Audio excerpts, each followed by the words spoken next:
Welcome, everyone, to a Delco Nerd Network podcast. My name is Anthony Ragucci, and here with a few friends in the Delaware County area, we get in the basement and we talk about a certain topic. Today's topic is, of course, going to be Summer Game Fest 2026. Here to discuss with me, as always, the triple threat, Christopher Pasquale Trio. That's my name, Gooch. Don't wear it out. I'm excited. That's, I think, maybe the first time you've said my full name on the podcast. No, I don't mind it. Ready to talk a little Summer Game Fest. Yeah. A lot of news this weekend. I've been kind of keeping up here and there. Of course, I know we both have. I was saying it was weird to not see your constant updates in Discord. I was no, chatting. don't get me wrong. You weren't like non-existent, but like the last couple of years, you're usually like they announce something, trailers immediately in Discord. Which I love. I don't think I spammed the trailers out. No, but it's great stuff, man. I'm excited to talk. Honestly, Did you watch the Summer Game Fest thing? Actually? No, I was out. I was out with family during the time, so I couldn't, unfortunately. Geoff put this statistic up. Yeah. That was like the game releases on Steam in like 2020, and it was like 2,000 games a year, right, or something like that, and it's up to like 7,000 now. And I'm like, this is the problem. This is a good thing in a way, but mostly a bad thing. Well, and I would say this is why there's so many games, and it's hard to remember trailers. And like I'm inundated, and I'm like, oh my god, Asia slop. It's all over the place. Wasn't all over the place actually. No, actually, there wasn't a lot of Asia slop. Yeah, but like it's just like I finished the Summer Game Fest thing, and I'm like, it is really hard sometimes to recall trailers. I agree. Well, especially when it's like there's so many of them, and that's why I try to I appreciate you putting this together, because I could just kind of scroll through and be like, all right, I watched that trailer that I care about. I watched that trailer that I care about. Oh, I missed this one. But like for the most part, I was able to kind of just key in on what I would have liked to seen. But I'm sure we'll get to something here. Like I don't think I ever got to watch that Clockwork Revolution trailer yet, so that kind of fell under the rug. But like, yeah, there's a lot, man. There is a lot. Yeah. But first, before we like to get into our topic, we like to talk about what we're doing, playing, things we've been up to. Trio, I'm going to throw it over to you. What's been going on in your life? Playing, doing, watching? Gooch, I've been at the movie theater these past like 2 weeks in a row. And I actually kind of want to go again this weekend for Spielberg's new one, Disclosure Day or whatever. Yeah. I didn't realize that doesn't really look interesting to me at all. I saw the 90 on Rotten Tomatoes. I would say the main interest to me is that it's Spielberg, and I feel like he doesn't make movies that often anymore. So I'm interested to go check it out. I don't know yet, but 2 movies I've seen, Gooch, within the last 2 weeks that I thoroughly enjoyed. Starting with Backrooms. We were hoping to review it, but we're kind of busy here. Things going on outside the podcast, so we unfortunately didn't get to it. But it's just a full-on recommendation from me on that one. I mean, we've seen how well it's been doing. $10 million budget or something like that. Something very low. It's already at $130 million. It's just kind of growing. So really happy to see it. It's an interesting movie, Gooch. Are you familiar with the creepypastas and like the stuff on YouTube at all? Have you watched?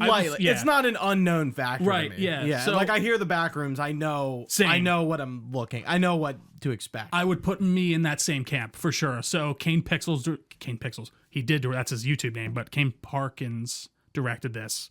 19-year-old gentleman. Apparently James Wan found him on YouTube along with the other producer, and they were like, we really like what you're doing. They reached out to him. At A24? Yeah, and he was apparently like 16 at the time, and they didn't even realize that when they reached out to him. They kind of developed this whole thing, and yeah, man, it's an interesting movie. It's very moody. It's very tension-filled and slow to a degree. It's not like a haunted house scare every 2 minutes type of film. Not that I'm not game for those kind of movies. I think there's a time and a place, but it's much more of a sit and simmer and kind of be in this awful place that is the Backrooms. Mm-hmm. I think they explore some interesting themes. I think they touch on a wide array of things, to be honest. Like I feel like you can kind of interpret a lot of things from the movie. That can, I think, be good or bad for folks. I think you're probably going to walk into this, not you. I'm talking about the general you. It might be a hit or miss depending on who's watching it. I like the slow, tension-filled stuff, but that might not be your bag. I really enjoyed it. I can't wait to see what they might do with it next. I think they give you just enough lore-wise without over-explaining, and just enough to kind of make you be like, what's going on here? And it was one of those movies that I just was thinking about a lot after seeing it. So if you get the chance, I would definitely recommend checking it out. I really want to watch it. I kind of was like, it was kind of the same thing with like Silent Hill, that I was like, damn, I wish it just was on digital or something. Right. Yeah, but like I'm probably not going to get to the theaters to see it, which sucks because you know, I had a grand opening at work that weekend that you went to go see it. Right. And I was like, actually, I'm like, fuck, dude. I'm like, I missed an op because I like I like being asked to go see a movie that I feel like I normally wouldn't see, like Project Hail Mary. Right. Was an example of that. And yeah, I'm like, I missed my opportunity, but shit does it. It happens. Yeah. It I've been happens. super fucking busy. No, and now that you're working on the weekends too, that just kind of throws some things too yeah. here and there, or every so often here on the weekends. But the other movie I got to see last weekend with my wonderful wife was Masters of the Universe. Gooch, He-Man himself.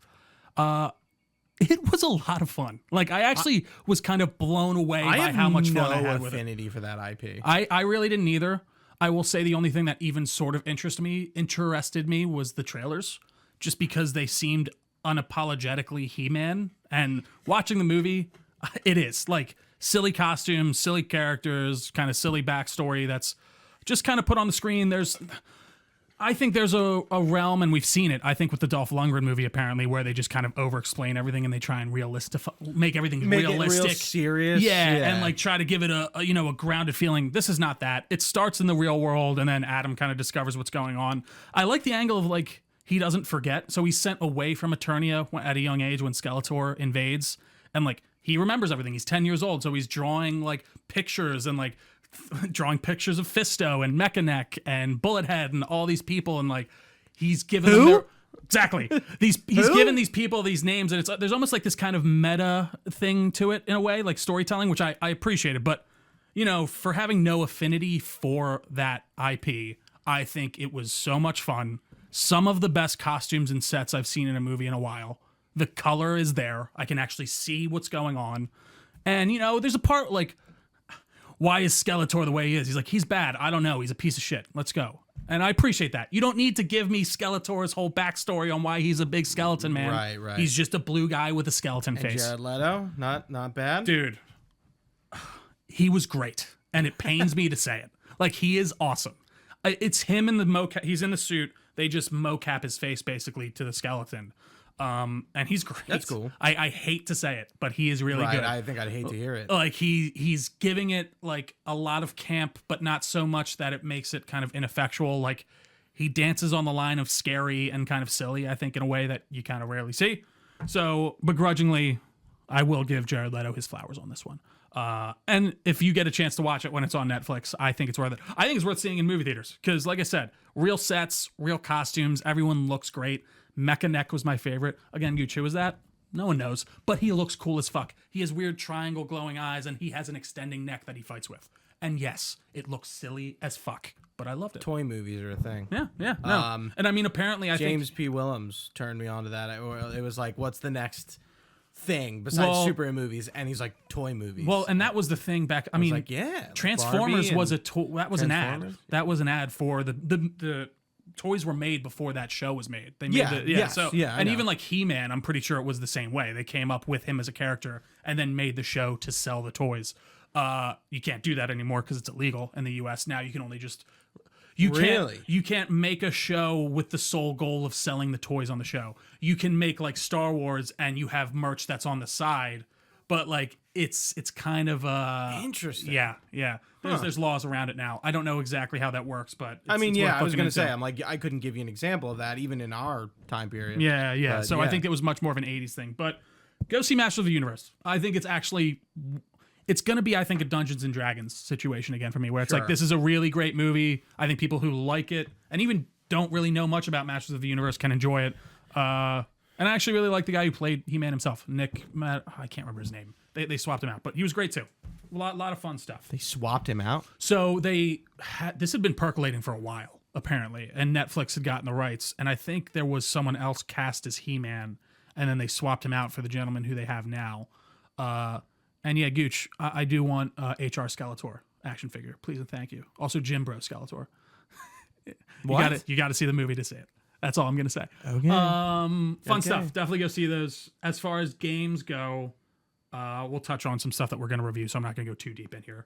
Marathon Season 2, really enjoying it. Night Marsh is much more of an addition than I expected. How have you been enjoying Marathon so far? Yeah, I mean, I'll talk about Marathon right now. I mean, I think I've been playing it steadily this whole time. I don't think I've really talked about it since our review, but like ending Season 1, I got the platinum for Marathon, and it required a shit ton of grinding at the end, which I didn't love, but it's what I had to do, and I had a lot of limited time. I'll talk about that later. But, you know, I ended up like going into Outpost and just killing bots. That was the fastest way. Going to Outpost, killing bots, killing people. Right. And then not even exfilling, but No, like just getting the kills. Right. Right. And I was able to do it. But then I get into season 2 and I'm leveling like 4 times. I'm I know I'm level 1, but like I leveled like 3 or 4 times from one exfil my first game. Same. And I'm like, wow. Like they changed it. So like I did it at like the hardest point, which it is what it is. It's fine. But yeah, no, I did notice that too. As I'm leveling up, like I'm already level 21 again, or something like that. You're higher level than me. I've been enjoying season 2. It's nice to get back into the game, and I feel like the gray materials matter again. Definitely, all the low level pickups, the equipment, like everything kind of matters again, and I really like the reset. Not that I didn't think I was gonna like it, but I'm like, oh, I feel, you know, playing on perimeter, like.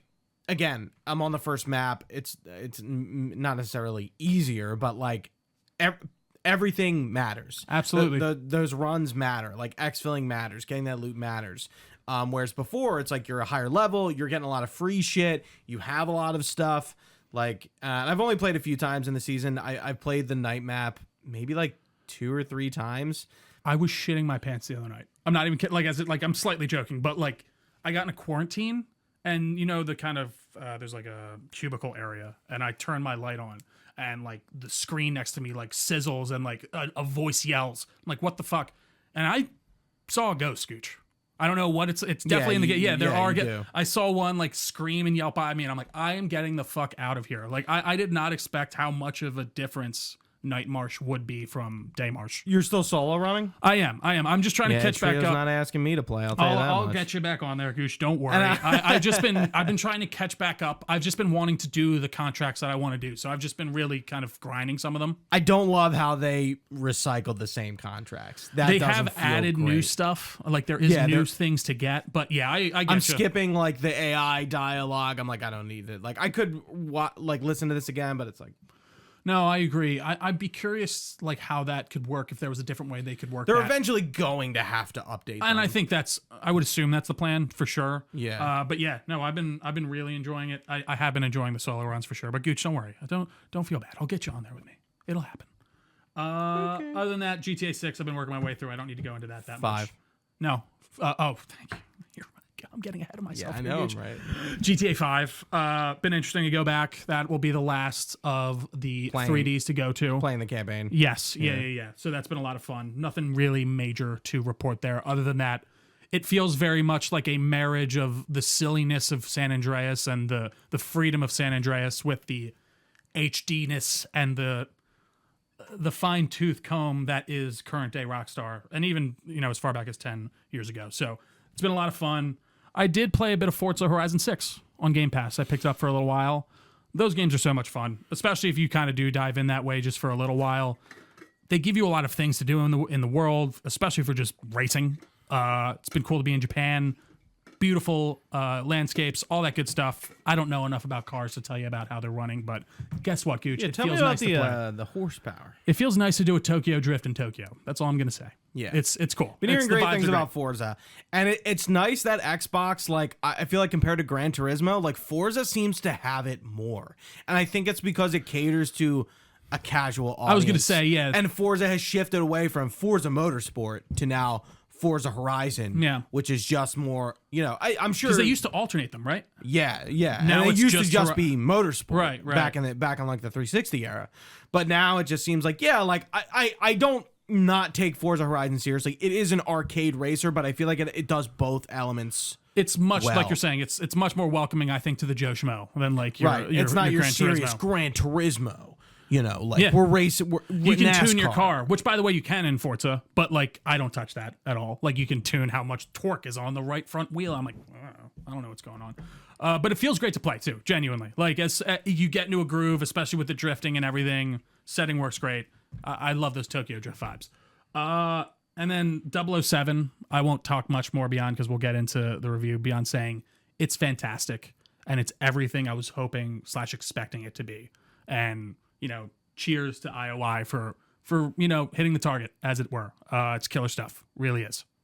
But Gooch, what have you been up to? What have you been playing? Yeah, so I've been fucking busy, and I haven't been able to play a whole lot of anything as consistently as I wanted to, and it is kind of bothering me because a bunch of games came out. Half of that is because of two good reasons. My new job, as everyone knows about, but I'm in a relationship again. I have my girlfriend is named Nicole, and it is going swimmingly well. Love to hear, man. And I think I think the last time we recorded that was like just starting out. So obviously didn't want to say anything too soon. That'd be crazy, Trio. Why would I do that? But You'd be Jim Sapalakia. We met. What? Because he wants. I know Jim Sabala. He's crazy in IKEA. Because he's crazy. Is that guy from Jim Sabala? I'm pretty sure. That's in the. Anyways, I didn't mean to derail here. Yeah, no, it's okay, it's okay. We met at a singles event, so that was pretty That's cool, man. We met off the apps. What a concept, right? Who would have thought? Yeah, but things have been going awesome. But yeah, spending time with her, the job, especially working on weekends, has just taken a lot of the free time away. But for it's my life has changed irrevocably since last year, so I can't really complain. It's all good stuff. It's all good reasons. All good things, absolutely. And I did get a new phone. Yeah, looks great. That's cool too. And I did Google Pixel 10 XL Pro. There you go. Yeah, no, that's great, man. I'm happy for you, genuinely. Good shit all around. Yeah, yeah, appreciate it, dude. Yeah, and it's nice to have a new phone, man. It's always nice. It's always just a nice little a new piece of technology is always good, man. Yeah, I love it. I don't upgrade phones that often, and I'm like, I really needed a new one, especially for work, and I'm like, oh man. Feels good. There you go. Feels good. Glad to hear it. Just got to get a case on it to feel secure. Right. I've been like fucking sheltering it from everything. I wish I dust. could go caseless. Yeah. I don't. This isn't a choice. Yeah. Well, I know. Case. I know. Yeah. But it would be nice if we could actually go caseless on our phones. They weren't so fucking fragile. Can you believe that we all like spend $1,000 on phones and sort of like nobody really bats an eye in it? It's just the way it is. Yeah. I mean, it's become normalized. Even like that's just how I feel like it is with almost anything these days. Yeah.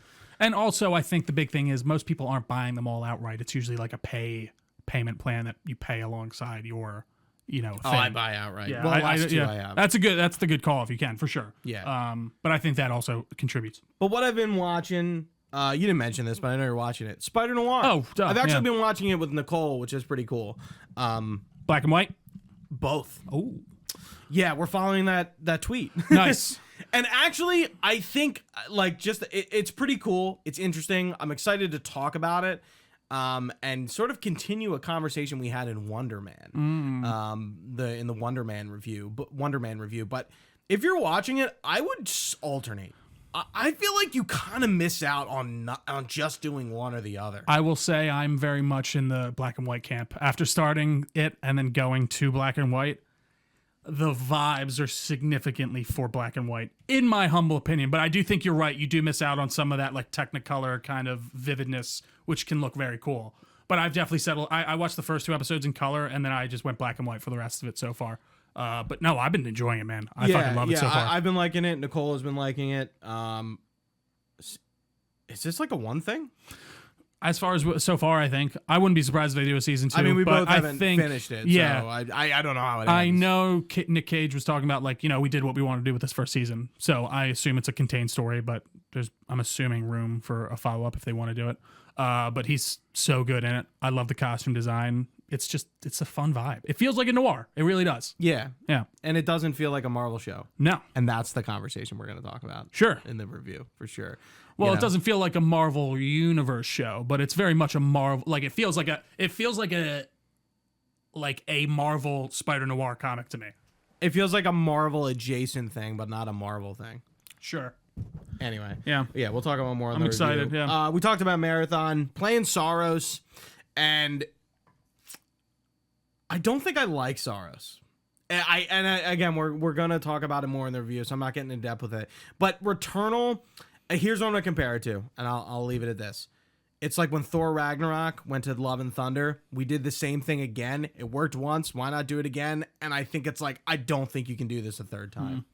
I really think you need to do a new genre. I don't think you can, Housemarque can do a Returnal / Saros game like this again. And, Colin has said this a lot on the podcast or on Sacred Symbols, but Rosaros is a total reaction to what people didn't like or had to say about Returnal. Definitely. And I'm like, I think this actually not having the story worked better. Yeah. Like I feel like the narrative is weird, it's interesting, but I'm not really gripped at all. Were you gripped by Returnals?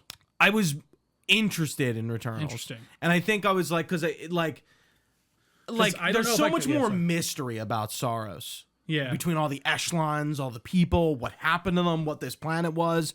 In Returnal, it's much more mitigated to just like this internal conflict that is kind of going on. See, and the company and everything else in Returnal is so much more out of scope that like it doesn't really matter. Yeah.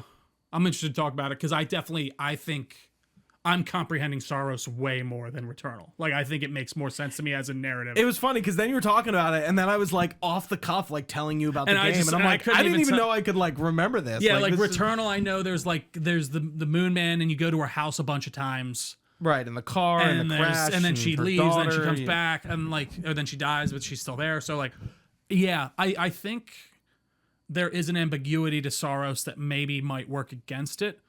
And I do think Colin's 100% right in the way of it's a response. Like, it feels way easier to me personally, which is funny because I know you've been interesting, I should say, because I know that you've been having more issues with it. And I found myself almost like I was breezing through it. And I'm kind of blaming my lack of time. I think I've just been I don't play it every day, and sometimes I only play for an hour, and I'm kind of sleepy, and I'm like not super into it. I'm playing at the end of the day, and I'm not like totally locked in. I think there are a lot of variables that this maybe might be a Dishonored case. Sure, but I'm not like I don't even say I hated Dishonored 2, but like now that I'm sort of locked in. I just passed Act 1. And I feel like I'm getting the rhythm. Getting the groove. And I really understand it now. We'll talk about it more for sure. Definitely. Pragmata, I've done the post-game stuff, which has been fun. And jumping back into Lunatic mode on the New Game Plus, very hard. Actually turns what was only a game I died once on to a game I've died like 2 or 3 times facing the first boss. I like that the difficulty mode is like actually difficult. Right. And actually feels like this substantial. A genuine step up. Right. Right. 3 more things on Xbox. I played the Atomic Heart Blood on Crystal DLC, the final DLC for that. I'm not even going to talk about the DLC. I'm just going to say, like, who was this for? Why? I've never seen a game make such in-depth DLC over such a long period of time for a game that is so niche.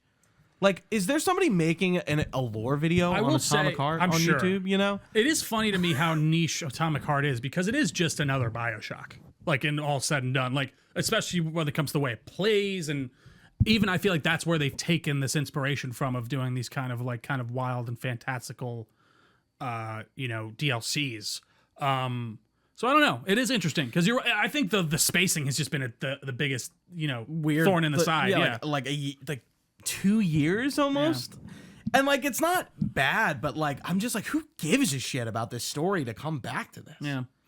It's funny it's funny because I'm one of those people that gives a shit, but like, yeah, they're just taking it would have been nice to have like a year after of like, oh, now I can go back. I wish I have it downloaded. I wish I could give a shit. Like I think I'm just playing. I'm just like kind of like checked out. Like the DLC is like the second game almost. Yeah. Mm-hmm. Like that's what it feels like, and we know we're getting another one. Right. And I'm just like, and this cube thing. Because it continues the story after Charles, like you choose not to go in, right? Yeah. Is the idea, right? Yeah. Which is weird because like you think that's like the bad ending. Yeah, and it's really technically the good ending, which is funny. Yeah. Right, yeah. Because you're choosing not to align with Charles. Interesting. Very interesting. Yeah. I'm gonna get back to it eventually, but definitely interesting. I'm also playing Lego Batman: The Legacy of the Dark Knight. It's exactly what you expect. I'm having a great time. Homage to Batman in every sense of the word. It's my first Lego game that I've ever owned. Really? I played other Lego games. Like I never played Star Wars. I'm not sure if we'll end up reviewing this. Like like maybe if you played it, I would, but like it's just gonna be me being like, yeah, there's like, chapter 1 is the Batman, and then chapter 2 is 89, and like it's taking aspects of those movies and kind of like doing its own thing, but doing parts from the movie. Like when the first time you meet Robin in chapter 3, it's Batman Forever. It's that version of Two-Face, but like from the version of Penguin in Chapter 1, and then he then switches over to the version of Penguin. I've seen the Joker 89. transition too from like 89 to Dark Knight. And he's Red Hood. Yeah. He's Red Hood 1. Right, yeah. They call him, and I'm like, oh wow, they're doing like the numbered Red Hoods. That's interesting. And then he becomes 89 Joker, and I assume he's going to be like the Dark Knight Joker in like, I don't know, in the one I'm in, but like it's interesting, it's fun. I'm having a good time with it. There's a lot of suits. I'll get there eventually. Yeah. I was kind of surprised you skipped out on this.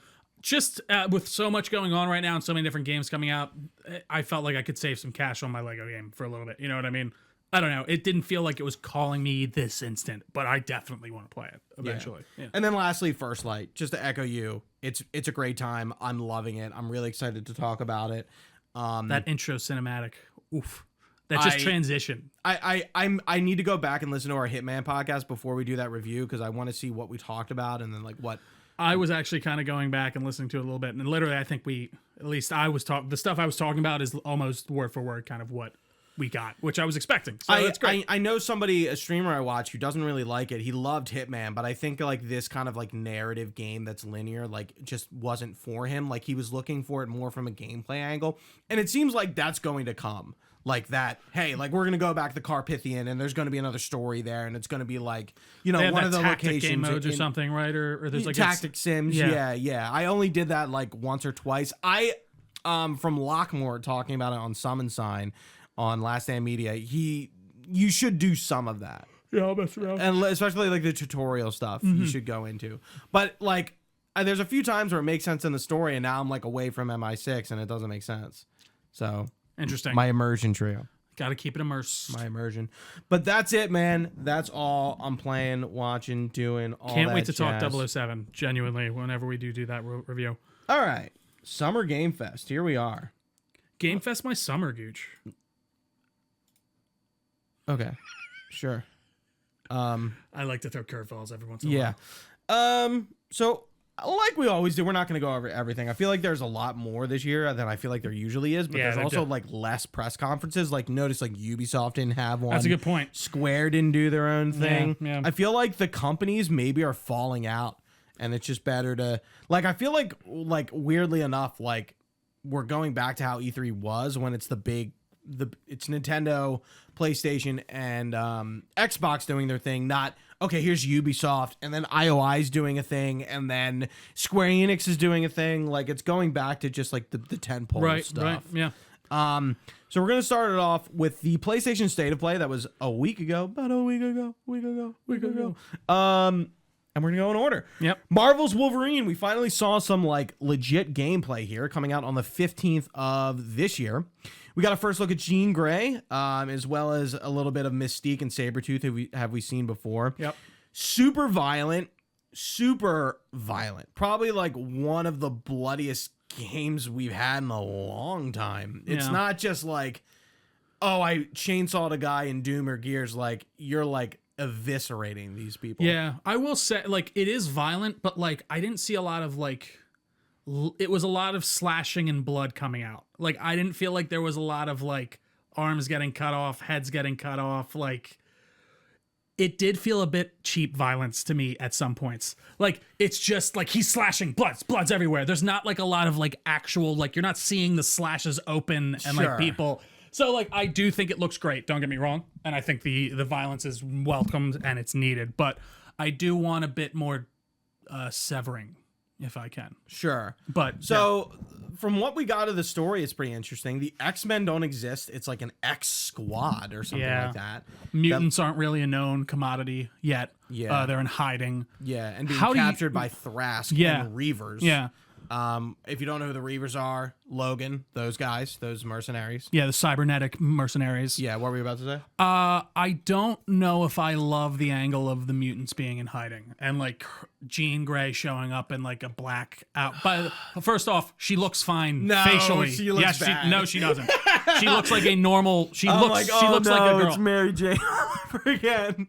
She's a redhead. That's not. Well, Jean Grey's a redhead. That's what I'm saying. Yeah. They're both redheads. But this is not even close to an MJ situation in the face department. The outfit itself is silly. It's like a black. I was going to say, let me clarify. Yeah. I'm more talking about her entire outfit. Yeah, no, not it's her face. the face is fine to me. That's the difference for I think MJ for me. Like her face was just, and not even that she like. It just was noticeably a different person in Spider-Man 2. That's just what I remember. Yeah. But no, it's the outfit for me that I don't like. It's very X3. I was gonna say X-Men 1, X-Men 3, like they're this covert op team and they're all in like black clad. I like that Wolverine's in his suit, but I will give a little critique on that one too. It's the army thing. They army-fied it. Like he's got all these panels and it's like squared off. I'm like, just give him this silly kind of like sharp edges and like give him the arm things. Like, I don't know. I'm not in love with his regular suit. Any thoughts to Deborah Wilson being in this game?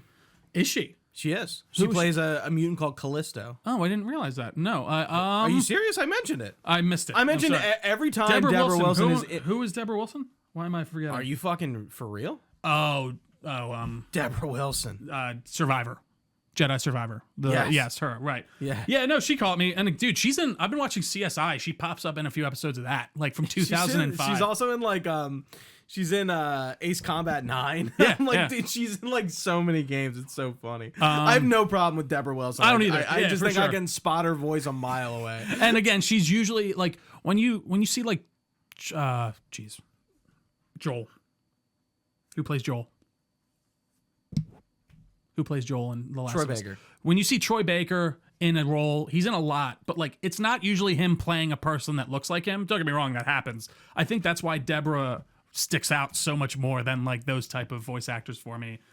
But I feel like I sound a little sour here. I enjoyed what we saw of Wolverine. I think it looks visceral. I love Liam McIntyre, I think, is playing him. Yeah, he plays JD Phoenix in Gears. Awesome. I think he's well suited for the role. And, you know, I'm going to play the shit out of it. I still think it's going to be fun. I think it's going to be interesting, but I don't know how I feel about the angle of, like, the mutants being in hiding and, like, there's this X-Force instead of the X-Men, and it does feel rather 2000s to me. But, yeah, that's kind of my thought. Yeah, we saw Leech. He was cool. Yeah. Sabretooth looked cool. Yeah, Deadpool as well. Yeah.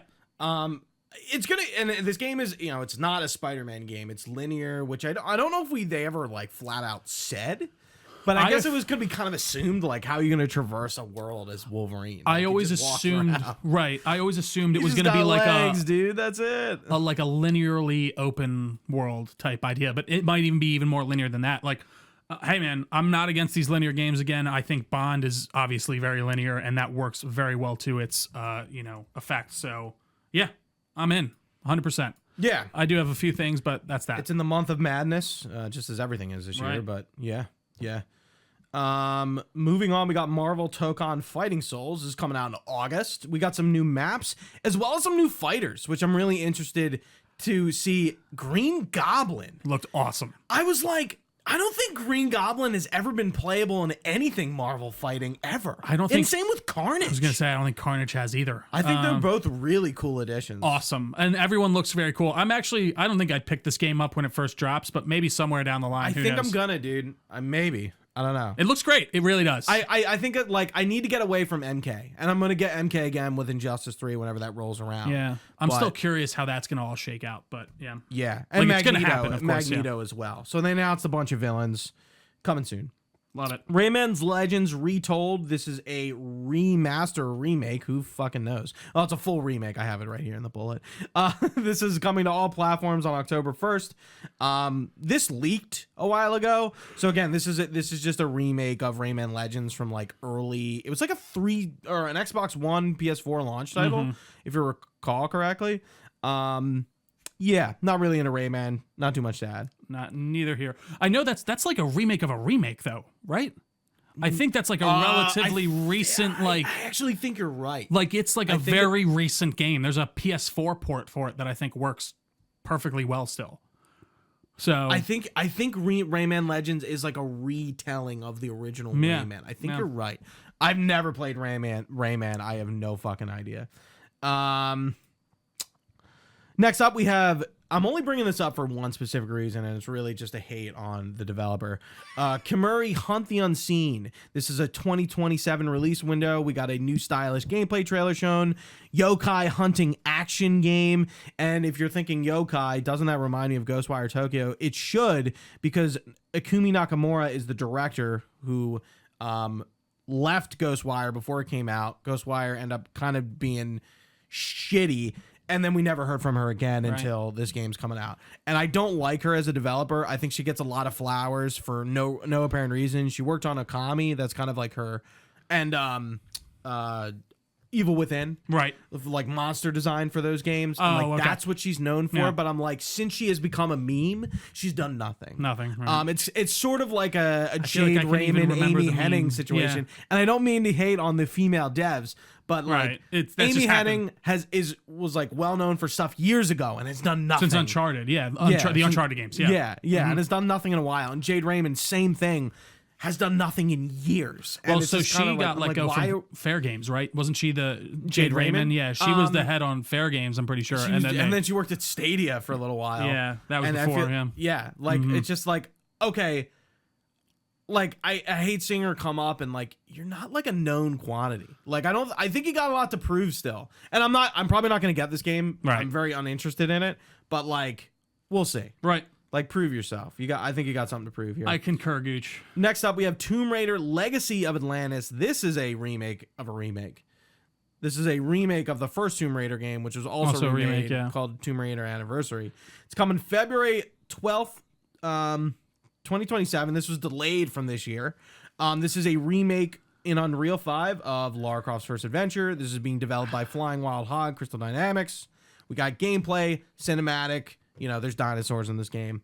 I'm excited as hell for this. I think Alex Reagan, I think is her name, who's playing Lara Croft, is like the perfect fit. I really feel like they're again, this is the unified Lara of like we're kind of bringing her back to her roots, but you know, doing something new. She looks great. I'm excited as hell. She for does. This. I am excited. There, of course, is always a caveat to everything these days. Unfortunately, though, they did announce their AI disclaimer, which kind of caused a bit of a hubbub. And I feel like every dev that does that, it causes a bit of the hubbub. yeah, and I think it should, truthfully. Like, and especially when they, honestly, the further they explained it, it made it worse for me. I genuinely don't know if I'm going to pick this up until it's used. So what's the AI thing? So they used anything that was built using Gen AI was either altered or replaced for the final product. So what does that mean? And then they went into it further with Kotaku, and what that means is that they used Gen AI to come up with the designs, and then they would they'd have actual artists draw out the designs that the Gen AI came up with. Two things. You're just doing the same thing, but you're skipping a step. You're still using the generated AI stuff. Second off, why do you need to use Gen AI to come up with concept art for a game that has already been made? Like, it's all out there. Take inspiration from the old stuff. Why are you plugging in this to an AI thing that has to spit you out a design that you then have to copy? Like, it is lame to me. It really is. And like, I just think the more we kind of accept this stuff, the more normalized it'll be. And like, especially with a big company like Crystal Dynamics that's firing a lot of people, firing a lot of artists. They've lost a lot of people over this last year. Like, it feels a bit unacceptable to me, especially when it comes to something that's been made already. Look at the old art. Just look at it and draw. Do you not have imagination? Just use what's in front of you. I don't know. It does frustrate me. My thing with these AI statements generally is it's 2026. Corporations are using AI workflows in their processes, and there's no way to get away from it. And I'm not sure what an egregious limit would be. I think I'm not ignoring it. I'm just it's kind of like buying something from a company that's like clean. It's like all these corporations have probably done something fucked up. Of course. Like it's going to be a personal line. Right. Yeah. It's like, are you going to get, I'm trying to think of like a good example. Or like maybe like Chick-fil-A is a good example, an easy example to go to. And it's like, oh, like, they're super religious and super conservative. And it's like, okay, like probably maybe an easy line to draw for you there. But it's like, it's like there's probably something you're spending your money on that's going somewhere to a company that's doing something you don't like. Your money is not as clean as you think. And going back to devs with AI, it's like they're all probably using AI to some sort of degree, and I think it's like unavoidable to pick and choose which ones you want to support based on that. Don't get me wrong. I think, but again, I think there are these lines that I can personally easily draw myself. Like if you're using it in the art department, that's a no-go. If you're using it to fill in the trees on a map to kill busy work, yeah, that's fine, obviously. But like when you're using it for any type of artistic aspect, if you are asking it to come up with a design for you and then using that design, God, that's loser stuff. And I think it's so lazy, and I think it is only used to cut costs. And it doesn't come back to us. Fucking Crystal Dynamics just fired all these people. They're going to use this Gen AI to make up for that and then sell the game for the same amount of money. So it does frustrate me a bit. And don't get me wrong, listen, everyone's going to have their line. You know what I mean? You got more of an opinion about this, and that's totally fine. Yeah. I think it's not like I don't care. I'm like aware of it, but it's just like... There's so much going on, man. I get it. You got to pick and choose. Like I do. I really do. No. I am saying that, but I'm also just like, it's not going to make me not get a game. Like, I think it's easy for like somebody to look on Twitter and get upset about like, you know, get really worked up about like this AI thing because like, hey, they used AI and they're being transparent, but like, does everyone know exactly what that means? Like, or are they being like super transparent? Like and they try to be as vague as possible as they can with that disclaimer. But then Kotaku got them to talk about it, and then when you tell me that you are just using it to come up with an idea and just copying that design, like you're not doing any. I could do that. We could do like it takes something like innately away from it for me, and especially when you just start using it in those art facets. Again, if you're using it to cut the busy work, if you need to fill out trees on a map, if you need to put ROPs down, like there's stuff I get, but when you're offloading the artistic vision to a generative AI system, that's a bridge too far for me personally. Yeah, I've just been like, I have the trailer up in the background just to look. It's like I'm so excited for how this game looks. It seems so good. So it's hard for me to like for that to usurp something I'm excited about. And I said in Discord, I'm like, it's easy for me to do this with something I don't care as much about. And I fully recognize that. Like I'm looking at this, I'm like, oh God, Lara looks so good. Listen, dude. I get it. And she does. And I think the dinosaurs look great and all that. It really does. Yeah. Like I'm looking at the environments and everything like that. And like this game does look fucking good. And I'm really excited about it. And not only do we have this on the coming up, but like the new one, not the remake. The new Catalyst. Yeah. But let's move on. Getting back to where I was. The Lost Wild, True Fear is Primal. This is another dinosaur game I think you were showing interest about. Coming 2027, first-person survival horror with dinosaurs. Originally revealed in 2022. Annapurna coming to PS5 and PC. Looks awesome. Can't wait. They said they were inspired by Alien. We need more dinosaur games. Yeah, that's like, I know there's Dino Crisis is a really popular PS1 dinosaur game, but you're right. There like besides like Jurassic Park stuff, we really haven't gotten like hey, we're gonna do our take on like dinosaur horror. And we have Turok coming up now again too, which is gonna be interesting. So I'm excited. Not much to say beyond that, but it looks like an interesting topic or idea, I should say. Phantom Blade Zero is next. This got delayed from September 9th to October 29th of this year. Pre-orders are coming this summer. We got a full a full gameplay deep dive coming later this year. Trio, this was a game I was really excited about, and I feel like as time has gone on, I've gotten less excited about it. I'm pulling up the teaser here just to remember. Like, this looks like a fun game, but like, I don't know. Are you still? Because I remember when we first saw this game, we were like, "This looks fucking awesome," and then I'm looking at it again, and I'm like, actually, I don't know. It looks kind of like the Asia slop shit I'm always complaining about. Zero. I'm trying to jog my memory now too. Oh, right. I remember this. No, I do think it does look a bit more gritty than a lot of the stuff that we've seen out of quote unquote Asia slop. Yeah. It and definitely there's guns has and stuff in it, right? Yeah. Am I remembering correctly? Yeah. Yeah. I don't know. It doesn't look not interesting to me at all, but like, am I going to be running out to get it first thing when it releases? Probably not. Well, so like the thing that detracted me, I'm like, oh, it's more fantastical than I thought I was. I thought it was like real gritty, like gritty, there's no magic element here. It's just like guns, blades, and like that. Like I'm okay with like flips every once in a while. Sure, but, everyone's fine with a flip. Yeah. But yeah, we'll see. Well, I feel like it's coming out at a bad time. Yeah. It's gonna be a game that I just don't pick up. There really is a lot. They're pushing it out toward GTA. That's ballsy. Yeah, I mean, you got a month clearance from GTA once this is. I mean, when does that come out? GTA is it the end of November? I can't even remember. It's mid-November, right? So you got a month and a half. I think you can release something a month later and be in the relative clear, or you can just be that Godzilla game that we'll talk about. I have the entire list of games from August to literally the last game, Phantom Blade Zero, on October 29th. So if we need to refer to how fucking packed it is, I can do that. Love it. Dune Awakening, I think it's just coming to it's like the 1.0 launch. Do you ever play that? No, I was kind of waiting for them to do a console release, and they're adding a single player mode. Apparently, is the big update to this. So it looks interesting. I'm gonna check it out. I think once it gets released, but probably not right away. I think this is just like it's in the MMO genre, and it's just like I feel like I'm not gonna stay. Yeah, I don't want to stay. I could see myself having a Red Dead relationship with it, where I just kind of go in, do what I want. I think and that's the finish best it case off. scenario. Yeah, like I would what love to hear that. Like you really got into this. Yeah. So but if like I played it for a month and I fell off, sure. Like it sounds like most of the people. Right. Yeah, that's it for Dune. Onimusha Way of the Sword. I only have this here because I feel like if I don't talk about it, I'm like kind of doing a dishonor to it. Because I feel like it's like it's a popular series, but like I just feel like we don't have much with it, unfortunately. Right. Yeah. Demo's out now. Got a new gameplay trailer.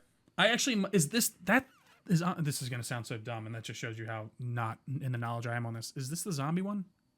No. Or is it demons? It's like Samurai Demons. Right. Okay. This is the 5th trailer we've got for. Holy shit! I was gonna say I feel like we talked about it like before, and I've said the same exact thing. Mm-hmm. Silent Hill Townfall. This is coming September 24th. First-person Silent Hill game.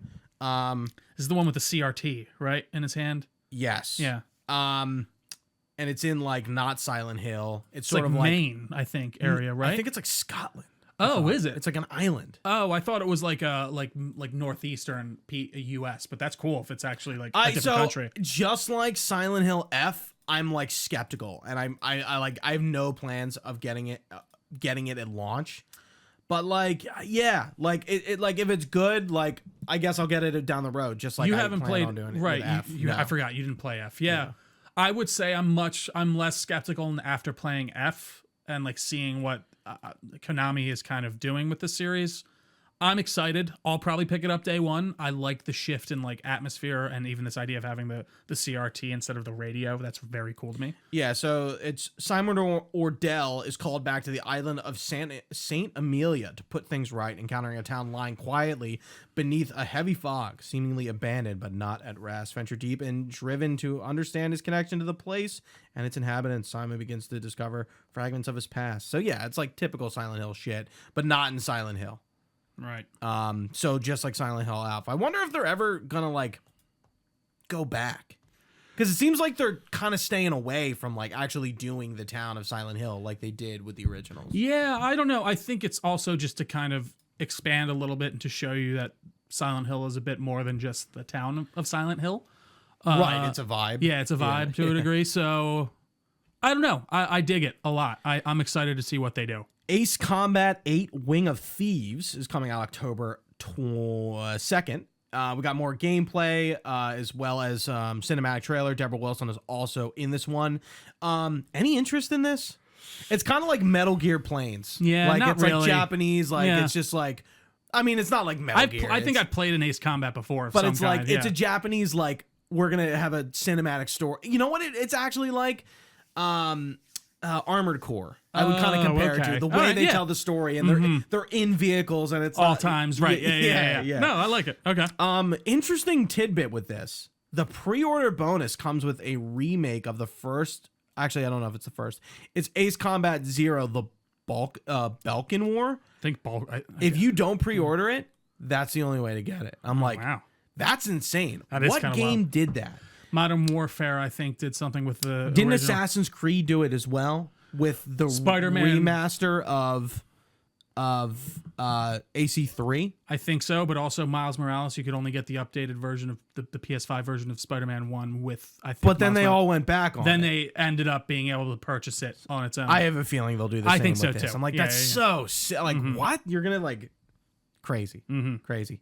Next up, Stuntman Hollywood. This is an old game from like back in the day that I don't know much about. We have no release date, but we got, a cinematic trailer for it with, of course, stunt driving gameplay. It's going to feature franchises like Fast and Furious, Knight Rider, Back to the Future. I don't really have any affinity for this. Kind of cool that they're bringing back an IP that's kind of been dead, but as like those member berries. I was about to say, this sounds vague. I didn't watch this trailer, so I'll have to do that later. It sounds somewhat interesting to me. This sounds like an old game I played at one point when I was younger, like a Stuntman type game. Yeah. So that would make sense. I like the idea of putting franchises in it too. Back to the Future, Fast and Furious. That's awesome. That's very cool. Yeah, it's a Saber interactive game. Yeah, I'm watching it now. It's just like, I feel like these arcade kind of racers just appeal. Again, this is an... They're kind of light, airy fun sometimes. And I'd be curious I how just much want to this drive and is. smash into things. Like, that's... I'd be yeah. surprised if this is a $70 game too, personally. Like I could see them making it. Like I'm looking at the cheaper trailer. I mean, it looks like it's like realistic graphics. Like, it's not super cartoony, kind of Right. like what like Crazy Taxi is, which we'll talk about in a little bit. But still no release date on this. This is a first-person horror game. We got some grotesque monsters, some body horror. It's coming to all platforms except for Switch. You're really into this, Yeah, I'll right? check it out for sure. Yeah. It looks pretty wild and very cinematic. I'm curious to see how it actually ends up panning out. Yeah, I feel like it's been flown around for like a little too long now at this point. But I don't know if I'm really into it. I'm kind of watching it. We'll see. Yeah. Oh, there's some guy carving someone's head. Okay, cool. Control Resonant. We're going to talk about this once because we got 3 trailers for this in like 3 different showcases. This is coming September 24th. Another September 24th game.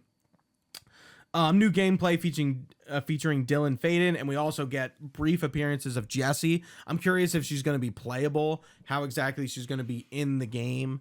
7 years have passed since the events of Control 1, and whatever the AWE that was in the oldest house has essentially Everything's broken free. broken out Yeah. into Manhattan.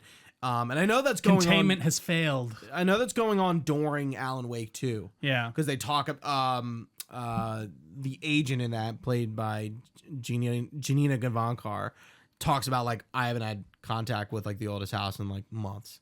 So and it just looks like Control 1 on crack. Well, you know what it kind of reminded me of? Like an Arkham Asylum to Arkham City type of progression in a way. Like it just seems like there's a lot more going on, a lot more systems. They are very much adjusting things as far as like it's not a shooter anymore. It's an action game. Yeah. I was a little bit unconvinced of that when they first showed it. At least unconvinced of that change of like, man, I kind of like the shooting. But this new trailer they have shown me has really kind of got me on board. This liminal hellscape Manhattan that's like just overrun with paranatural insanity. I like this idea of Dylan being the main character. It looks awesome, dude. That scene of like, they're in the room of rooms and he's like shifting. It's fucking cool. It's very cool. Yeah. And even going back to Control, like talking about backrooms earlier, like there's so many liminal spaces in those games. And like, it's funny, that game always reminded me of, do you ever see The Adjustment Bureau with Matt Damon? Mm-mm. So do you know what it's about? No. So the idea in that is like there is the Adjustment Bureau and they basically make sure life proceeds according to the plan of the CEO. Who the CEO is, I don't know. It's God or someone. They never really say. But it's like this kind of behind the scenes organization that is making sure the world stays afloat. And there's a lot of that in Control. This looks amazing. I can't wait. What do you think, Gooch? Yeah. I'm looking forward to it. Not that I wasn't convinced. Of course. Yeah. We were saying as before the podcast gone on, the marketing is heavy. I think I feel like Alan Wake was a good hit for Remedy, but like this game really needs to hit financially. I agree. I think like probably Control and Alan Wake 2 probably did like very similarly. Were reviewed very well, but soft. Yeah. Very Sales, soft. yeah. This needs to hit hard, and I think they're pushing at it. They're being And present. And maybe that's why they went action. They wanted kind of to get a new audience in. It's like, all right, we know this action these action games really like grip people like from a genre perspective. That's why we're shifting over. But I feel like it's just a more interesting probably way to tell a story. Like the trailer, it kind of talks about Dylan being like trapped in that box while all this shit is going on. What's going on with Jesse? Why is the FBC being co-directed with that other girl from the first game? First one? I can't remember what's her name. going on? Yeah. Like, and how does Alan Wake play into this? I'm invested on a lot of different levels, but I'm definitely going to be replaying Control this summer. Yes. I can tell you that much. No, it was. I went back to that a couple months ago, and it was great. It was a great time. I'm excited for 2. Man, I really am. We got to see Marathon Season 2. We talked about that. Yeah. The only thing, did you play the new shell? I did. Okay. It's interesting. So there is a one of the abilities is like a radar, like a motion detector. The other one is a mine, and then his LB and RB sets up some type of defense thing that like buffs your team. I don't know exactly what it does. He looks cool. Yeah. Really cool. He's got like this kind of Rorschach style thing that's like moving. It's very in line with like what Recon does. Yeah. It's very like utility support for the team. You get your thing that slows them down, the trip mine and the radar. Yeah, it's pretty cool. I've been playing a lot of Sentinel. Yeah. Next up, RuneScape Dragon Wilds. This is a PS5 launch via PlayStation Plus later this year. Open world surviving crafting game. Obviously, RuneScape is an MMO, and this is the first time a RuneScape game is coming to console. Yeah, not too much to say. Not my bag, but worth mentioning nonetheless. Agreed. Next up, a game that I was like, this looks like Until Dawn. Holy shit, it's Until Dawn 2. Coming out in 2027, not being developed by Supermassive. Yeah. Coming out from Fire Sprite, which was really interesting. And it's very clear that Sony wants to cash in on this IP. They want to keep... They know Supermassive has moved on from Until Dawn, and they want to keep that name going. So, hey, we're going to throw the IP that we own, that we made a movie of, that we remastered the first game, to Fire Sprite to do... Isn't that remaster worse, though? That's what I keep hearing. Heard. Yeah. Unfortunate. Yeah, it's what we've come to expect. There's, I forget exactly what the narrative is of it. I'm going to pull up the trailer. Yeah, I'm actually pulling it up right now. Developed by... It's a standalone sequel, blah, blah, blah, blah. Game follows Dead True, a group of ghost hunters whose staged paranormal content becomes a fight for survival when they travel to an abandoned tropical island. Kind of reminds me of the last Dark Pictures game, which was the one where they go to the island. It's the haunted house, and they're filming like a ghost show. H.H. Holmes, or is that that one? one? Yeah, Devil in Me. Yeah. So I need to still play the one where they're like the soldiers in Iraq or whatever. House of Ashes. That's for this year, but it's funny. This is the exact same plot as Anything But Ghosts. It's apparently the movie that Curry Barker, the guy who just did Obsession, it's his next movie. It's literally the exact same plot, which is funny. So it's interesting. Neil Newbon is in this game. Is playing Astarion, but Dacre Montgomery, mate. I don't think he's done anything since. Actually, he just did a movie. So he was talking about how he took a break from acting for a while after that season of Stranger Things during COVID, and now he seems to be in a lot of stuff again. Yeah, interesting. I'm gonna play this for sure. Definitely. I feel like it has a lot to live up to, but I feel like Supermassive in terms of the genre have like moved away from Until Dawn in a good way. Of course, not every game they come out is that good, but like I think House of Ashes and Quarry is better than Until Dawn, but it's going to be interesting to see what Fire Sprite does to kind of like push this beyond what the first game in this genre did. Oh, they were working on Horizon Call of the Mountain too. So I'm looking at what Fire Sprite did. Yeah, it's an interesting kind of thing. Yeah, so they recently were acquired by Sony. Yeah, so they were apparently helping on her Call of the Mountain for a while with Guerrilla Games. Yeah. And then, now they've been working on Until Dawn 2. I hope it's good. I think some of that magic is over with Supermassive, and I'm curious to see how much of that they can replicate. Because I do think, just as far as like looking back, I think Until Dawn is still one of my favorites. I actually really did like the town one, though, from Little Hope, or whatever it was. Yeah, Little Hope. Little Hope, yeah. I thought that was great. really good. I'll definitely play this for sure. Yeah, absolutely. Last, maybe least, depending on who you are. Yeah. A leaked game we knew was coming, but seeing it was kind of like believing it. God of War Laufey. We have no release date. Laufey, whatever. That's why her name is Faye, Gooch. She'd be called Fee if it was. I think it's Laufey. It's Laufey. Laufey, whatever. We have no release date for this game. Of course, you play as Faye, Kratos' wife from the God of War remake series. The story is set in a mysterious realm. I wouldn't say remake. Yeah, reboot. Thank you. The story is set in a mysterious realm, the Everwen, which seems to be the afterlife of the entire mythology pantheons of everything. Because we get to see a god from, I think, a Buddhist religion. Or Bekzi. I can't remember how to say it. But yeah, and then Sekhmet from Egyptian mythology. So we're going on like a totally different vibe. There even seems to be like not religious mythology in it, because, by the way, that sword, and I'm not the first one to say it, but it's King Arthur's sword, right? Like, obviously. It's Excalibur? Yeah, that's my guess. I can only assume that that's Excalibur. Right, it has to be some sort of and it's from myth and sword. legend. So, like, I think that that's interesting. But, yeah, Gooch, we heard about this a while ago. This was apparently a big pet project of Cory Barlog. I will say, when I first heard about it, I was kind of like, feels like a bit of an opportunity cost. Like, I would kind of maybe like to see you guys do a different game. I actually thought Cory Barlog was directing this. I didn't realize there was another game director on this. So that means he is doing another game, because he's currently directing a game too, I thought, for them. I think, no. So he is involved in this. But I know he's he not, is. I he's know. not game director. I know, but I thought there was another game, and I might be wrong, that he was also directing. But either way. I don't know. I feel like Cory Barlog has been real dark since, like... Well, he's the head of. It said he's the head of creative there now, so that does kind of make sense if he's like the overseer. I feel of like these we teams. just really heard from him with God of War 2016. Yeah, and then like when he wasn't the game director with Ragnarok. No, he wasn't. Yeah. And like he just has been much more silent. Well, and I think he's been working on this since even original God of War 2011. But yeah, Gooch, I gotta say, I personally was kind of blown away after watching it again a second time. I thought this was going to kind of be an offshoot, but no, it's just another God of War game. But you're playing as Faye now. You're in the afterlife, like you said. I think that there is some interesting setups. There's some designs that I don't love, and some of the dialogue is a little too quirky for my taste. But I'm excited to play as Faye. I actually am. I'm not really excited to play as Faye.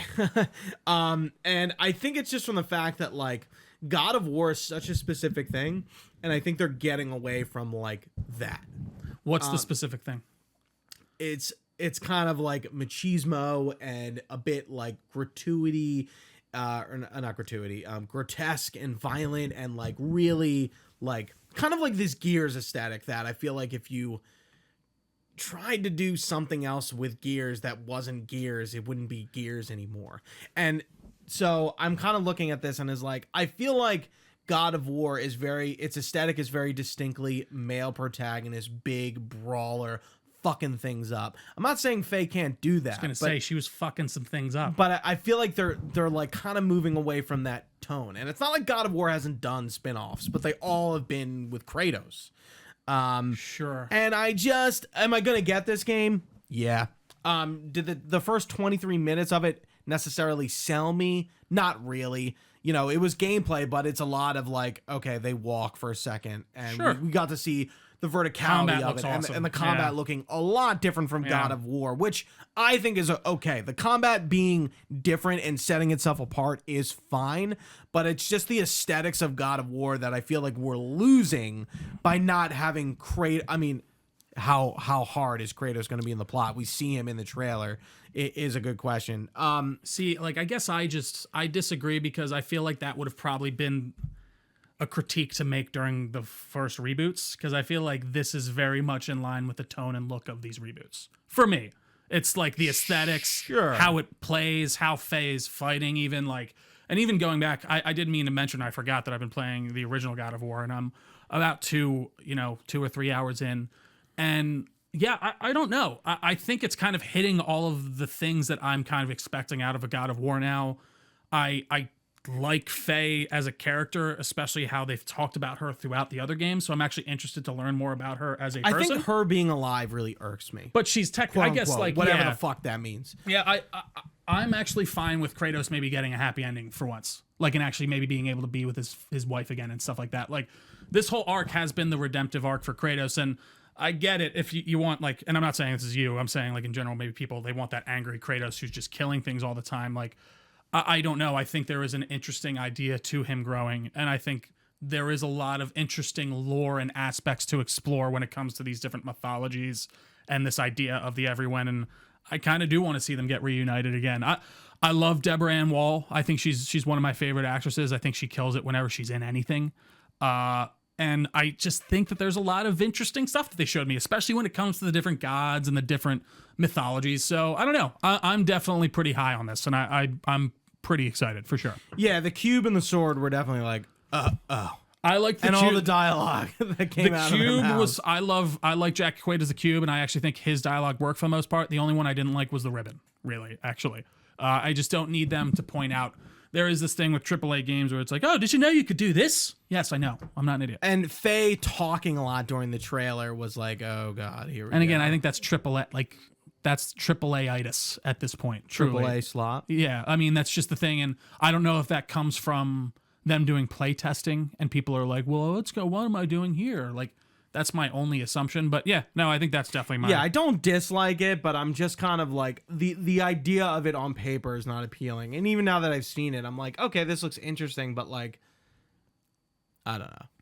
Yeah, it feels very much like the God of War that we've come to know, for sure, to me. I think like the trajectory being Atreus makes more sense. I actually would agree with that 100%. I kind of thought they were going to go God of Mischief. And by the way, you missed a fucking... Oh, the title sucks. You missed a key here with Goddess of War. That's all I'm going to say. I know the title sucks. I mean, it's just a name. I know. And it's just like... What else? Either you want either have to call it after her? Yeah. Okay. Well, but you know why they're doing that. It's the Star Wars thing. Like we said before. They want you to go to the shelf and see God of War, God of War, God of War Lao Fei. Because they want it to be easily searchable and easily seeable. It is a marketing thing. I hate it. It should be Goddess of War. That's what the name of this game should be. Yeah, I agree. 100%. I agree. It should be Goddess of War. Absolutely. So I think that would be great. But yeah, that was a pretty solid send-off for me, at least for them. Do you think it's going to be a while before we see it? I mean, what we saw seemed not feature complete, but seemed pretty... I could see a release next year, 100%. Yeah. I think. Especially with how long they've been working on it. When did Ragnarok come out? 22? Maybe 23? Yeah, end of 22. Yeah, so lines up to me. The only thing, well, in wrapping up, I think the state of play was a bit weak. Nothing truly jaw-dropping. Lao Fei got us talking. Cool to see Wolverine. Cool to see some other games here, but just like everyone's saying with Xbox, Sony doesn't really have a lot of games right now. You know? I would actually say Xbox has more games than Sony right now, as far as things that like first parties that I'm interested in, for sure. Yeah, I mean, and I think like, you know, people are saying the same thing with Nintendo. Like we're just like these companies just don't. The output is not the same as what it once was, and it's because of the AAA development cycle being what it is. That's part of it, and I think, you know, these companies have been able to rely upon a steady stream of third-party developed games that are fantastic. Like whenever someone, and we've talked about this before, says there's nothing to play and nothing coming out, I laugh in their face. I don't know what you're talking about. If you watch this entire show, all of this, and there's not at least 4 to 5 games that you care about, I don't know if you like video games. Right. Like there's something here for you, but like, did we get the new Last of Us and whatever the fuck? And I'm speaking more towards, I guess, like the whole a new thing. Resistance game and a new Infamous game. Did we get like all? No. Yeah. But like, you know, we are waiting on Intergalactic. Like that's looming. Yeah. When are we going to see that again? Maybe Game Awards. Yeah. Maybe. You know, that'd be the first time you would seen it assume in 3 years. Mm-hmm. Yeah. But like, guess what? I don't give a shit that Sony doesn't have the first parties. But there's still a lot to play. Exactly. I just don't care. So it always goes back to the like that console war sentimentality that everyone seems to want to get away from. They end up not getting away from. Yeah. Again, that's the online discourse. I don't give a shit that Xbox doesn't have it's all not these about like exclusives, or Xbox PlayStation. has more or less, or PlayStation. It's more of just like I just am looking at the games and it is what it is. And we'll get to the Xbox. It is what it is. Yeah, and like, you know, we'll get to the whole Xbox thing later and like my issues with that. My issues more with Sony is their pipeline hasn't been great, and I think that comes from the fact of, and it's maybe a good problem to have with them. They haven't felt the need to put out these first parties to drive sales because their sales have been fine. Are we on the cusp of PS6 and Project Helix? Apparently, but like I don't think the consumer is ready for a next-gen console. Not, yeah. We're not ready to pay that. I'm not ready. By the way, what does a PS6 exclusive game even look like? Like, what's going to be able to be played on my PlayStation that isn't going to be able to be played on my PS5? I don't know. Yeah, and You know it's what I like mean? following Sacred Symbol just to hear like what they're saying about PlayStation 6. It's like, Well, do it they keeps just flip-flopping too, I feel like because one week it's like we're pushing it back to 28, and then last month they were like, I felt like I heard like, oh no, we are going for 27. I'm like, Are you though? Yeah, I can't- I my thing is like, do they just delay the console until like the market is better? I don't Like, even think you just give people 2 more years. I genuinely think if you Right, push the it market to can 20, be better in and 2 it could years. be, and I think regardless at that point, you just have much more sentiment. But like you're raising console prices, you're doing all this, and then you want people to buy a new console. I'm not. And the handheld, If or is the PS6 handheld with the console? I am the mark for PS6. If it comes out next year, I don't really feel the like gumption to go get it on release. Right. It's more like fuck. It's dude. more like I I kind gotta of go. like it. I gotta go spend money. Yeah, but it's also like I don't know. Like if they announce that the PS6 is coming out in November right now, I don't think I'm getting it at launch. the PS5, like it like just came out. And I have a Pro. Like what am I doing? I don't need it. And I got it for so cheap. Like now everything's even more expensive too. So yeah, it's a whole thing. It really is. Yeah. Let's move on. Hitting Summer Game Fest, Geoff Keighley's shindig.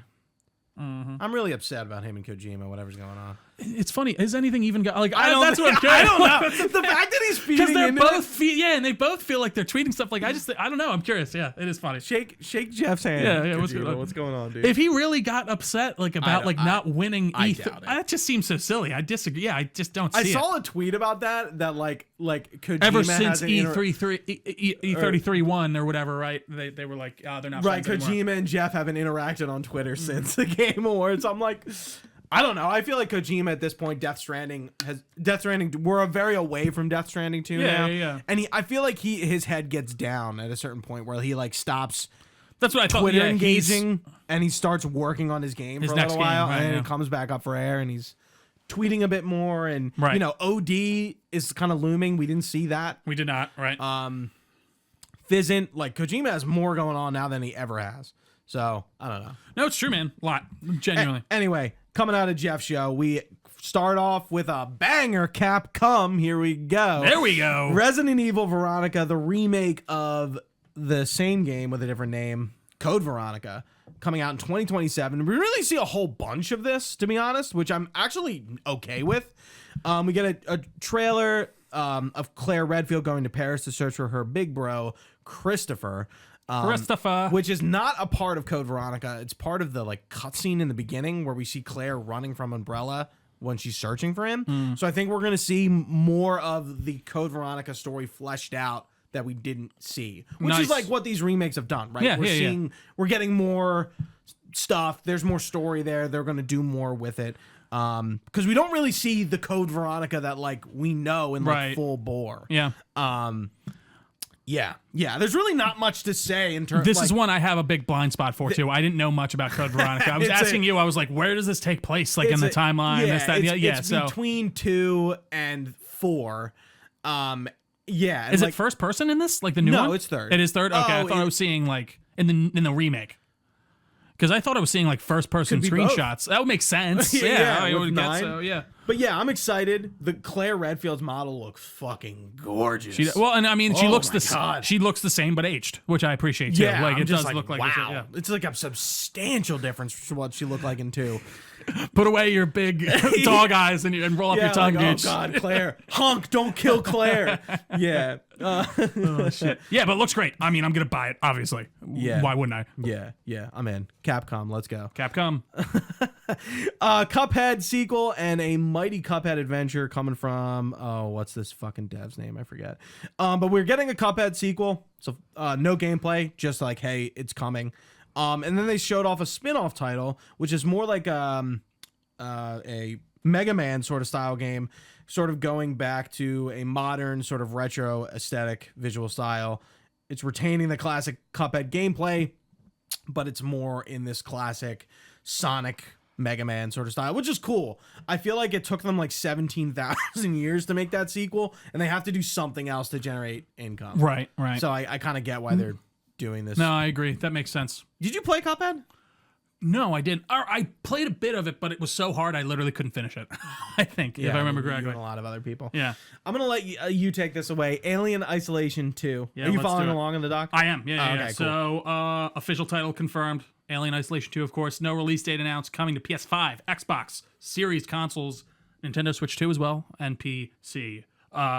So this is set on a planet, it seems. Which it's I think was the obvious. Right. Obviously, we needed to do it. We need to get off the ship. Yeah, which truthfully, I wouldn't have been necessarily against another space station, but I get changing the environment. Right. It seems to be following the alien you jettison off in Isolation 1. There's a scene where you remember when you're in that room and you have to jettison off a piece of the ship. Yeah. Because there is a screenshot that is literally 1-for-1 of like an area in that in the game. Sevastopol. Right? Yes, yeah. So it's literally like a piece of Sevastopol that seems to have fallen on like a colony world, and aliens do what aliens will do. Do we have a main character name or anything yet? I know we're not playing as Ellen Ripley again. I don't think so. I mean, this is really like we're on a planet, we're off the ship. It's Alien. Yeah. Like that's all. Like I feel like the teaser trailer was great vibes. Of course, they seem to know what they're doing, and it is the same developer, right? Yeah, Creative Assembly. Yep. Awesome. Very cool. Next up, we got Gen Atlas, a new game from Fumito Ueda. Yeah. Was that pretty good? Ico and Shadow the Colossus developer. So we got a new trailer, no release date, coming to PS5, Series consoles, as well as PC. Epic Game Store exclusive on PC. RIP. In peace. That's so interesting. I mean, dude, wasn't Alan Wake that too? I think so. for a while. I mean, and I think that genuinely contributed to why that game isn't doing very Have you well. played any of Ueda's games? I have not. Shadow of the Colossus, I know about. That's where you're climbing the This things, is right? This is a big gap for me in terms of games, and I'm like, looks cool, but I'd probably be more hype if I played The Last Guardian and Ico and Shadow. I would agree. Yeah. I think we can skip the next two. I agree. So we'll go down to teenage. No, I want us to talk about Stranger Than Heaven because we got to talk about Tupac. Yeah. Right. Okay. Yeah, this is crazy. The fact that so hold on. Stranger Than Heaven. This is like this is Asia slop at its finest. I'm not even really sure how to describe this game. It's sort of like a Yakuza, but we're in like the 1920s, and it's that sort of thing. You know exactly what I'm talking about, people. It's coming on Yakuza slap. Yeah, it's coming on January 15th, 2027. What is it called again? Stranger Than Heaven. So Snoop Dogg is in this, and then we see Tupac somehow, and he comes out on stage and with the developer, and then Snoop Dogg comes out, and it's just like, okay, like Snoop Dogg being alive and in the game is fine, but like Tupac has been dead for 30 years. And like somehow, and he's like, yeah, I got, like Snoop Dogg says, and even like Geoff is like, everyone is wondering, like, how is Tupac in this game? And so, do you know, like, what I did see online? Other than Snoop Dogg, does Snoop Dogg have the rights to Tupac? So no, Shakur's, I guess like estate. I think the estate is apparently owned by some like record label right now that gave them. Man. Yeah, so it's not even like the family that gave them permission, and I guess apparently is Snoop Dogg okay with it? Well, I think, but yeah, Snoop's in it. I feel like, and he's also, I think he's playing too. I thought I saw that he was like in, like someone else is playing Tupac as well, but like apparently they didn't get along either. So there seems to be levels to this that are very not good and very.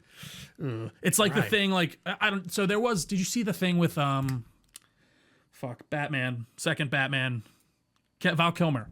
He is the AI movie. Yes, the AI thing that's coming out soon, like where he's in the movie being replicated through AI, and like that I feel is still very icky. But I guess it's his family at least doing it. I don't know, but yeah, I don't like it. I don't like it, Gooch. I don't like it at all. It is so strange. It just feels icky and weird. It feels so like weird. He's dead. He's been dead for so long too. Like I know. I don't know, man. It's there's no way this game is getting away from that fact. No, I think that's going to be a major issue. Yeah. Like it'll come down to this and be like, yeah, it's really weird that like Tupac is dead and in this game. Again, for all 30 years. The resurrecting it was like the same thing with Flash when they had the Superman actors in it. It's just like, guys, you can't ask. It was like the first Superman actor. I think they had to like ask like his estate or something, but like none of his family is alive, so it's like. You're just doing it, kind of. I don't know. It just, you start going into weird areas. Want me to get the next one?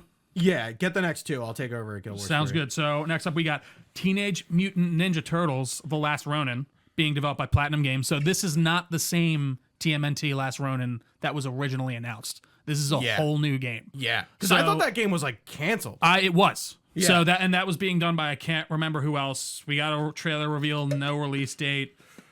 AAA game from the newly announced Paramount Game Studios, which is another kind of interesting thing. Cool. I mean, I was interested for this game when it was initially being announced. I think there's an easy game to be made with this when it comes down to you're playing as one of the turtles. You have all of their weapons. Right, no and spoilers. well, I mean, it's funny. I thought that wasn't revealed who the turtle is until like the end of the comic. No, I read the comic. It's revealed in the first like 10 pages who it is with the last turtle. Don't say. I'm not. No, I'm not. I thought it was more of a secret. But I digress. It looks great. From the little we saw, we haven't seen any, actual gameplay. Anything. Yeah. But I love the idea. Yeah, I mean, Platinum Games, for those who don't know, Bayonetta, Nier, like, I think, like, this is the developer who needs to be making this. I think it's in good hands. And it's an IP that I think, like, it's a comic book also that I feel like people Was it THQ that was making it before? The Last Ronin? I can't. I mean, I can look it up. I can't remember who it was, but Last Ronin. yeah. I'm very curious and I'm excited. I would love to see a proper TMNT game. Yeah, I think that's kind of one of those evergreen franchises in a way of like they can bring it back in so many different forms. And actually, the original, I think creators are still very heavily involved in it too. So that kind of is nice. But good stuff. Yeah, I can't find it quickly. No worries. Good. Next up, we got Crossfire. Interested me, Gooch, somewhat. So, debut title from That's No Moon Embracer. Studios, Embracer. Third-person cover shooter. No, the Ronin game is Embracer. Oh, thank you. Sorry. Yeah, sorry. No, you're good. You're Totally good. derailed. That makes sense, though. So yeah, Crossfire, title debut from That's No Moon Studios. Third-person cover shooter, stars the boys' own Claudia Dumont, or Dumitz. How do you say that? I think you're right. Dumont, right? Yeah. Dumont, and who is Ricky Whittle? That's one I'm not familiar with. I'd probably know him if I saw him. Coming to PS5, series consoles, as well as PC. No Switch as far as I can see. No release date announced. AAA cover shooter story game. I'm somewhat interested. I think the name is not great. I would agree. Crossfire X. Yeah. That game was like a total failure, and it's just like, oh, is this in the Crossfire universe? It's like, no, it's not. No, it's just a different thing, right? Ricky Whittle was in American Gods, also the 100. Is he an African gentleman? Yes. Yeah. He plays okay. Shadow Moon. Right. Yes. Okay. I know exactly what it is. Yeah. Okay. I'm glad you do, because I definitely don't. I can picture him in my mind. Yeah. Yeah. In my mind's eye. Like, it looks cool. Is there some type of apocalypse going on or something? I can't remember like what the actual like. Yeah, there's like some sort of it. apocalypse going on. I'm looking at it right now. By the way, also people were trying to say like her model looked ugly, and I'm like, guys, get your eyes checked. Get them checked. Anyways. Yeah. So the biggest thing about this game was like the animation with the movement and how she was like clambering over like the rocks, like really realistically. Yeah. And apparently that is all like that's the tech they're debuting. Right. Yeah. So it's like, it's not post-apocalyptic, but there's like an alien thing going on. That's what I thought. It Okay. kind of looks like it's like Ghost Recon, and then like it takes like this House of Ashes kind of turn. I see. Where it's like we're military operatives, But we run into this paranatural type thing. Yeah. Everything gets fucked up. Interesting. Yeah, something's going on. Love it. Yeah, it looks cool. And that sounds like a relatively Dude, they have been floating around for years at this point. Like, they're ex-devs from something. That's what you I know thought. what That's No Moon is a reference to Star Wars. Founded by award-winning industry veterans. You know what's funny? I thought this was the people who are doing the new Fate of the Republic, but that's different. I think actually. It's because you're getting confused with the that's Star not Wars, right? Yeah, right.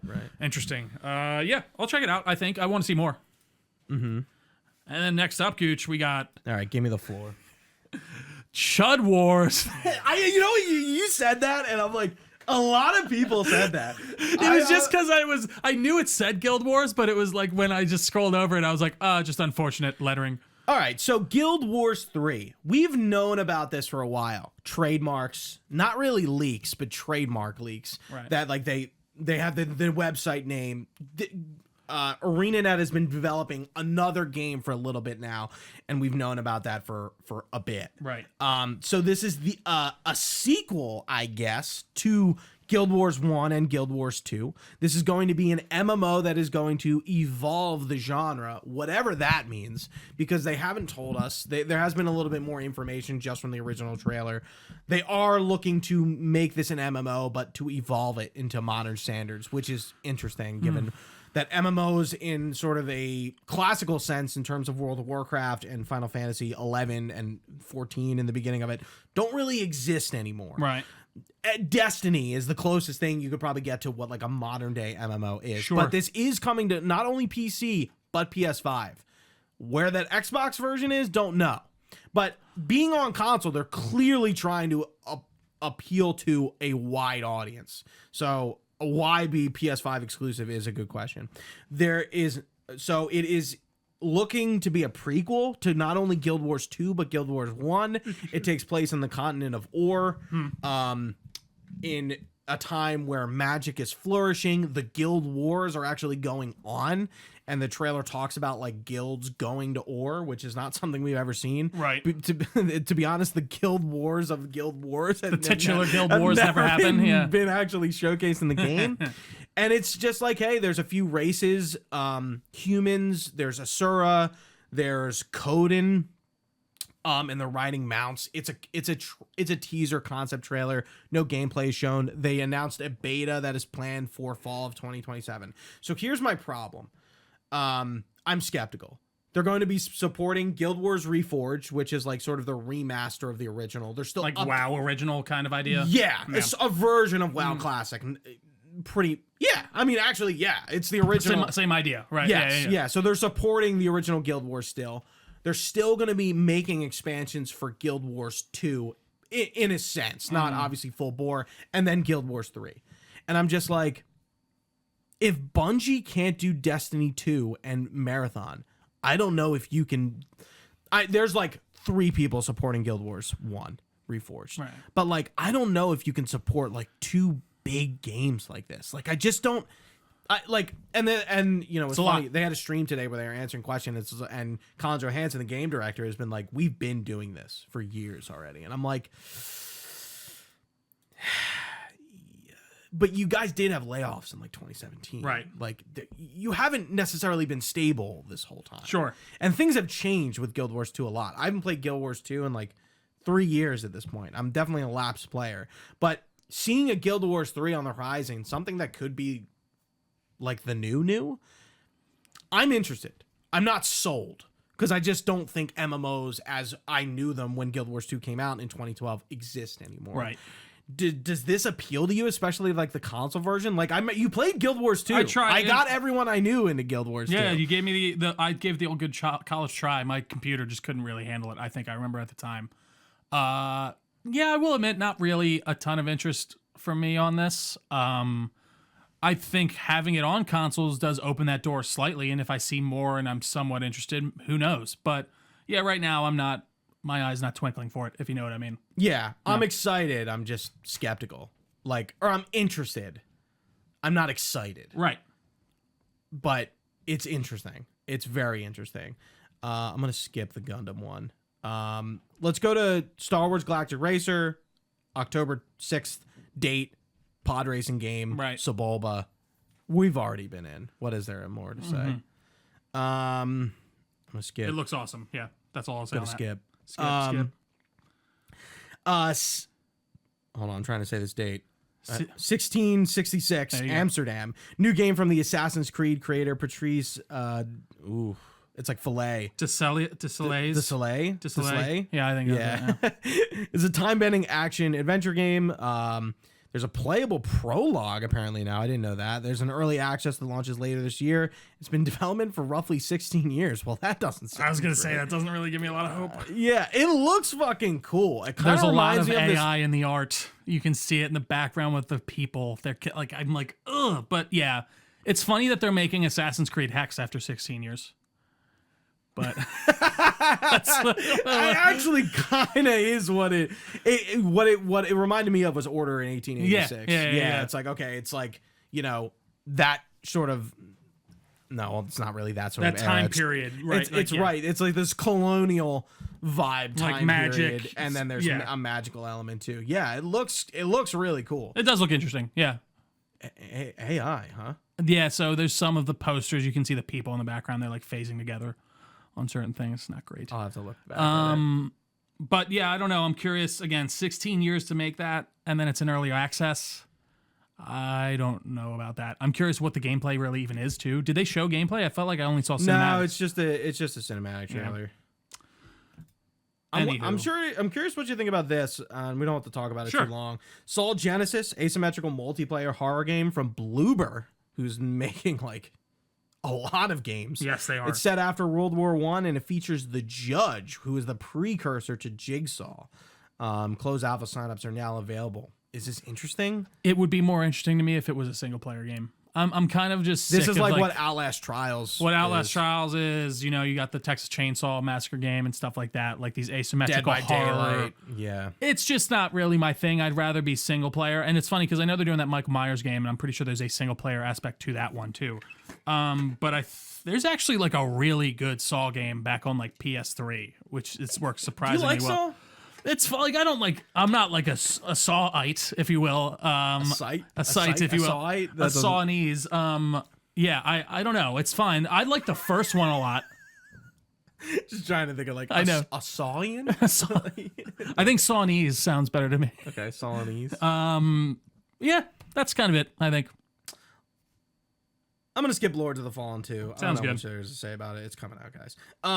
Blood of Dawnwalker. Did you watch this trailer? I did. I'm sad you did. I kind of am too. I was watching The Last Stand, the stream of it, and they're like, "Why did they show that?" I'm like, "Oh my god, why did they show that?" Yeah, like guys, come on, that would have been a really cool, because like that's a classic vampire trope of like they did it in like Dracula too. I think they show him at the end where he's like in the current day. But yeah. So apparently it's going to be a character that's going to cover like many different eras and things like that. And I'm like, huh, I like that. But I wish you saved that for the ending. Right. Yeah. Or I got into the game. Yeah, and I was like, oh, here it is. Yeah.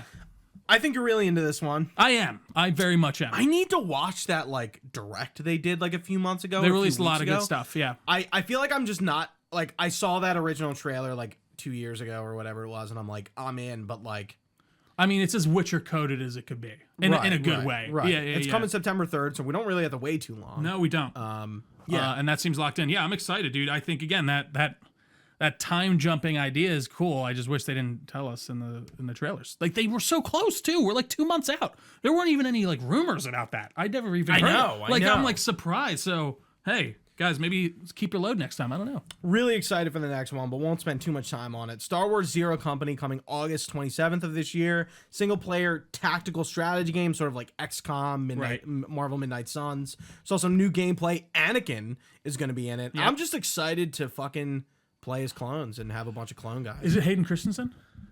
That's a good question. I thought I saw that it is him playing it, but I might have just missed that. Excuse me. I wish I was more into the style of game. Because I want to play this and Marvel, actually. Or what was the other Marvel one? The Midnight Suns. So who knows? Maybe this will get me into it. It looks great. It really does. Anything to say on Hot Wheels Infinite Rush? No. Another September 24th game. Looks silly. Looks like some silly fun. Can we talk about this? Hold on. Let's see. Wait until we get through all of them. I just want to count. I just want to count. 1, 2, 3, 4, 5, 6, 7, 8 games are coming out on September 24th.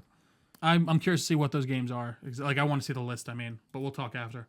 It's crazy. But then there's games coming on the 25th and the 26th. Right. Nuts. Attack on Titan 3, which is like basically a game version of Attack on Titan, which looks pretty cool. Right. Apparently, a lot of people are really hype about that. Let's move to our next one, which was really hyped to see again. The Wolf Among Us 2, finally, after all these years of being 2024 or 2023, 2024. Just kidding. Yeah. Can't wait until we can release all of our Wolf Among Us. Or did we already do it at the same time? I mean, we got a new trailer, like kind of just showing us what we've already seen before, but giving us another window, and that they are remastering the first Wolf Among Us, which I feel like I know we did our re-3 on this, but it's been long enough that I would probably replay. I think I would remaster. too. And I still think the original holds up relatively well, but there are still definitely some telltale-isms, if you will, that are present as far as how it runs. Yeah. Next up, we have 4 year 4 Street Fighter 6 characters coming. A lot of numbers in there. Yasmin, Arjun, Tifa from Final Fantasy VII, and Bosch. They're all coming within the next 8 months, which is pretty cool. Tifa has been widely widely wanted either for Tekken. I know what word you were looking this. for. I was trying to think of it too, like speculated. Yeah, that's what I was looking for.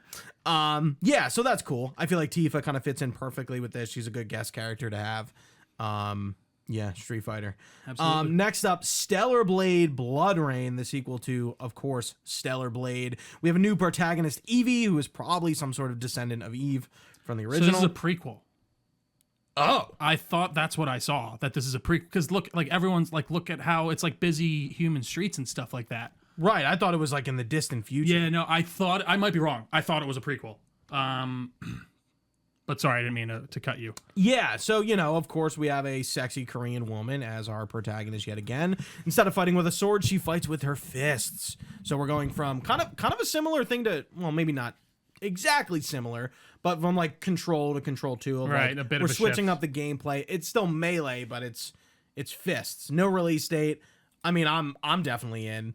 How do you feel about the protagonist looking like a child? I don't think I'm in on this one, Gooch. Genuinely, Really? like I feel a little uncomfortable. I have watching a it. funny feeling, and they might change. I would hope that they would Right. change it, but they also are heavily using generative AI in this. They've talked about it, and she looks different scene to scene in certain things. Paul Tazzi tweeted out a picture of her in different parts of the trailer. Yeah, I'm watching it. She looks like a different person from scene to scene. So I think that's part of it. She looks too young. I don't want to be looking at a 13-year-old in a tight skin suit. I don't know. And I get it. She has the body. The first thing I thought was, wow, she looks young. Yeah, like she That's looks the first thing I saw. She has like oh the my face God. of a 12-year-old and the body of like a 30-year-old. So like it's just I'm feeling a little off on that one. I got to give it to him. Ugh. Yeah, I mean, and it's unfortunate because the game love looks like, from what I'm seeing, like the combat looks fun. It's got, Stellar Blade 1 rocked also, by the way. I Right, just replayed right. it recently. Like Right. it did. So Yeah, there's nothing yeah. in that regard. I just maybe make Eve look a bit older, please. Evie. Because Eve is the first one, right? Yeah, Yeah. Okay. Interesting. yeah, and like not really much. No. But yeah. Yeah, it could be a while. I feel like if like they because that's a huge issue. Right. Like I feel like they would, and just look at like jumping ahead, Sora in Kingdom Hearts 4 has changed a lot since that first trailer. Right. So like these could again, this Could is easily like happen. work in progress models. Yeah. And speaking of Square Enix, last certainly not least, Final Fantasy VII Revelation, the third and final installment of the remake trilogy, is upon us, coming to all platforms, no longer a PlayStation exclusive. This is coming in the window of spring 2027. Yeah, man. Hard to talk about it in depth, but it looks good. So this is part 3. This is it. Right. Okay. Yeah, All right, this is part 3. of the Final Fantasy remake. Yeah, they're Right. doing. It looks like they're. I feel like.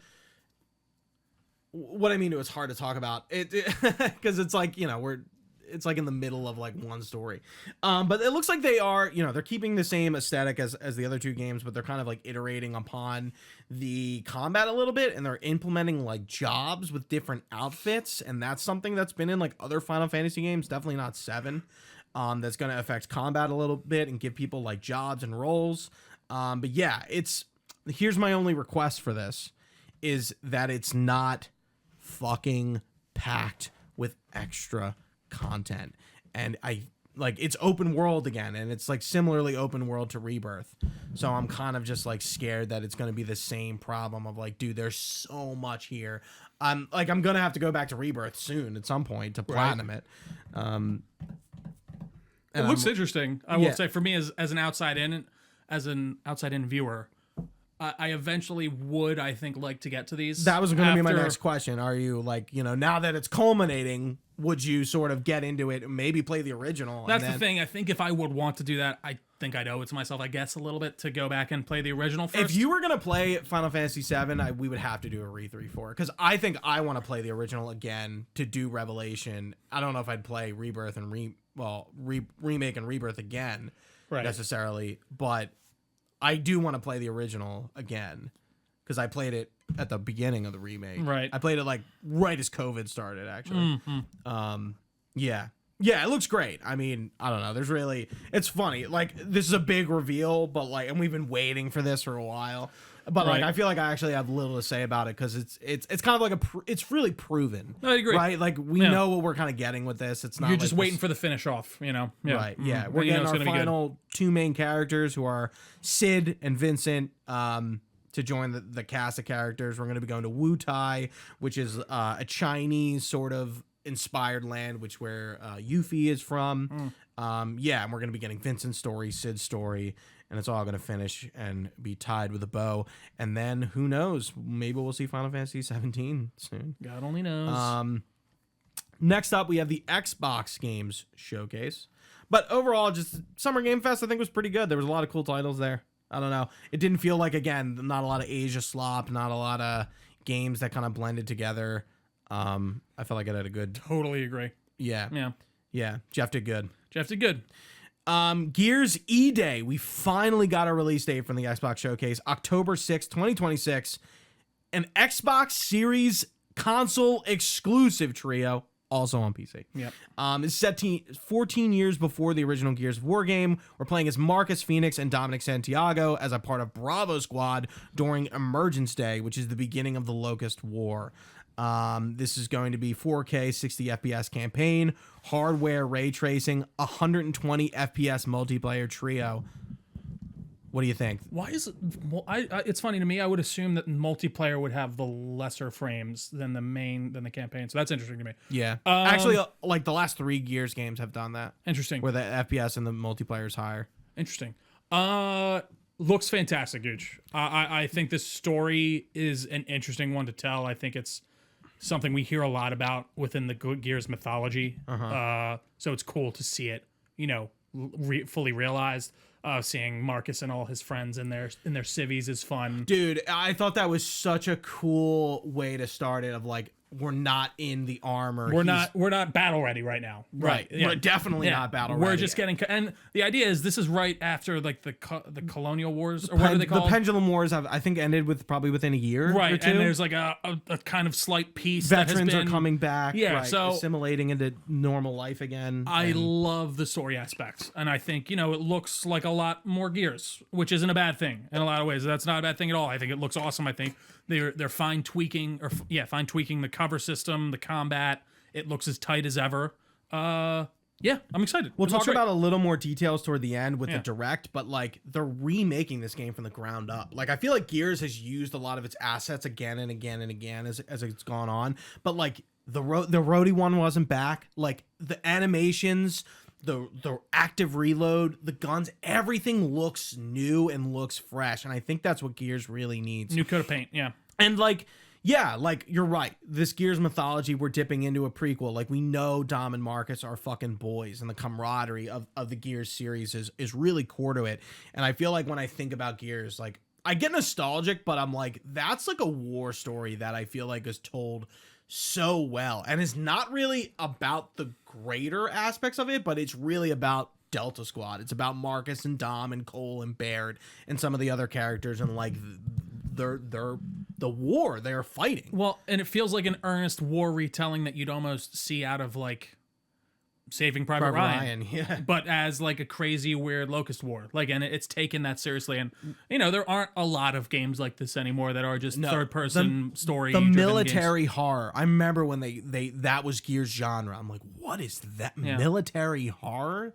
That's so interesting. And they're going back to the destroyed beauty that Gears 1 and Cliff Bleszinski, like, that was how they described Gears, destroyed Beauty, and we're going back to that, but also like we're watching it get destroyed. It's the cool cities seeing aren't destroyed yet. I was gonna say, because we're in a lot of urban environments in the Gears series, but they're mostly dilapidated and destroyed. Don't get me wrong, this is it's happening in this still, but like we're seeing it happen. We're seeing we're seeing Emergence Day.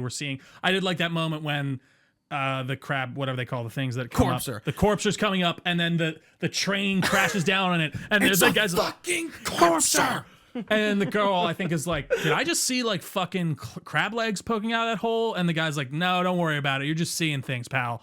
It's like, no, dude, shit. like I'm so ready for the lines of like, what the fuck is that? Like watching the grub fucking come up. Marcus is using a retro lancer. Yeah. It jams.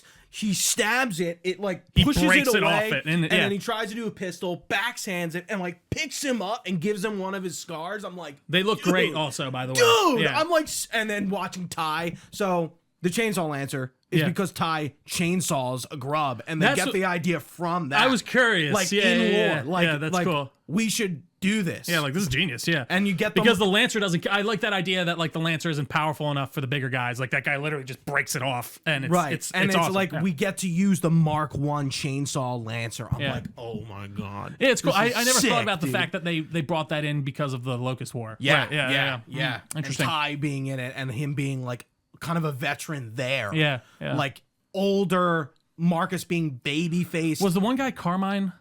Or no, it was. There's two new characters in Bravo. I didn't know if there was one that they saved. I that hope a guy there's a that there was. Carmine. I would assume you Anthony, see a Ben, and Claire. Yeah. Actually, they're probably. I was gonna kids. say, aren't they all? This is 14 years before Gears 1. Oh, okay. Yeah. Yeah, so that's they're- how I didn't realize that's how long the war goes on for. Interesting. Yeah. So, but like, yeah, and Dom and Marcus don't have that camaraderie yet. They Marcus was close with Carlos, Dom's brother, but like they don't like that connection. And is Carlos? I gone. missed that. Is Carlos dead? Or Carlos did he die dies during the Pendulum Makes Wars. sense.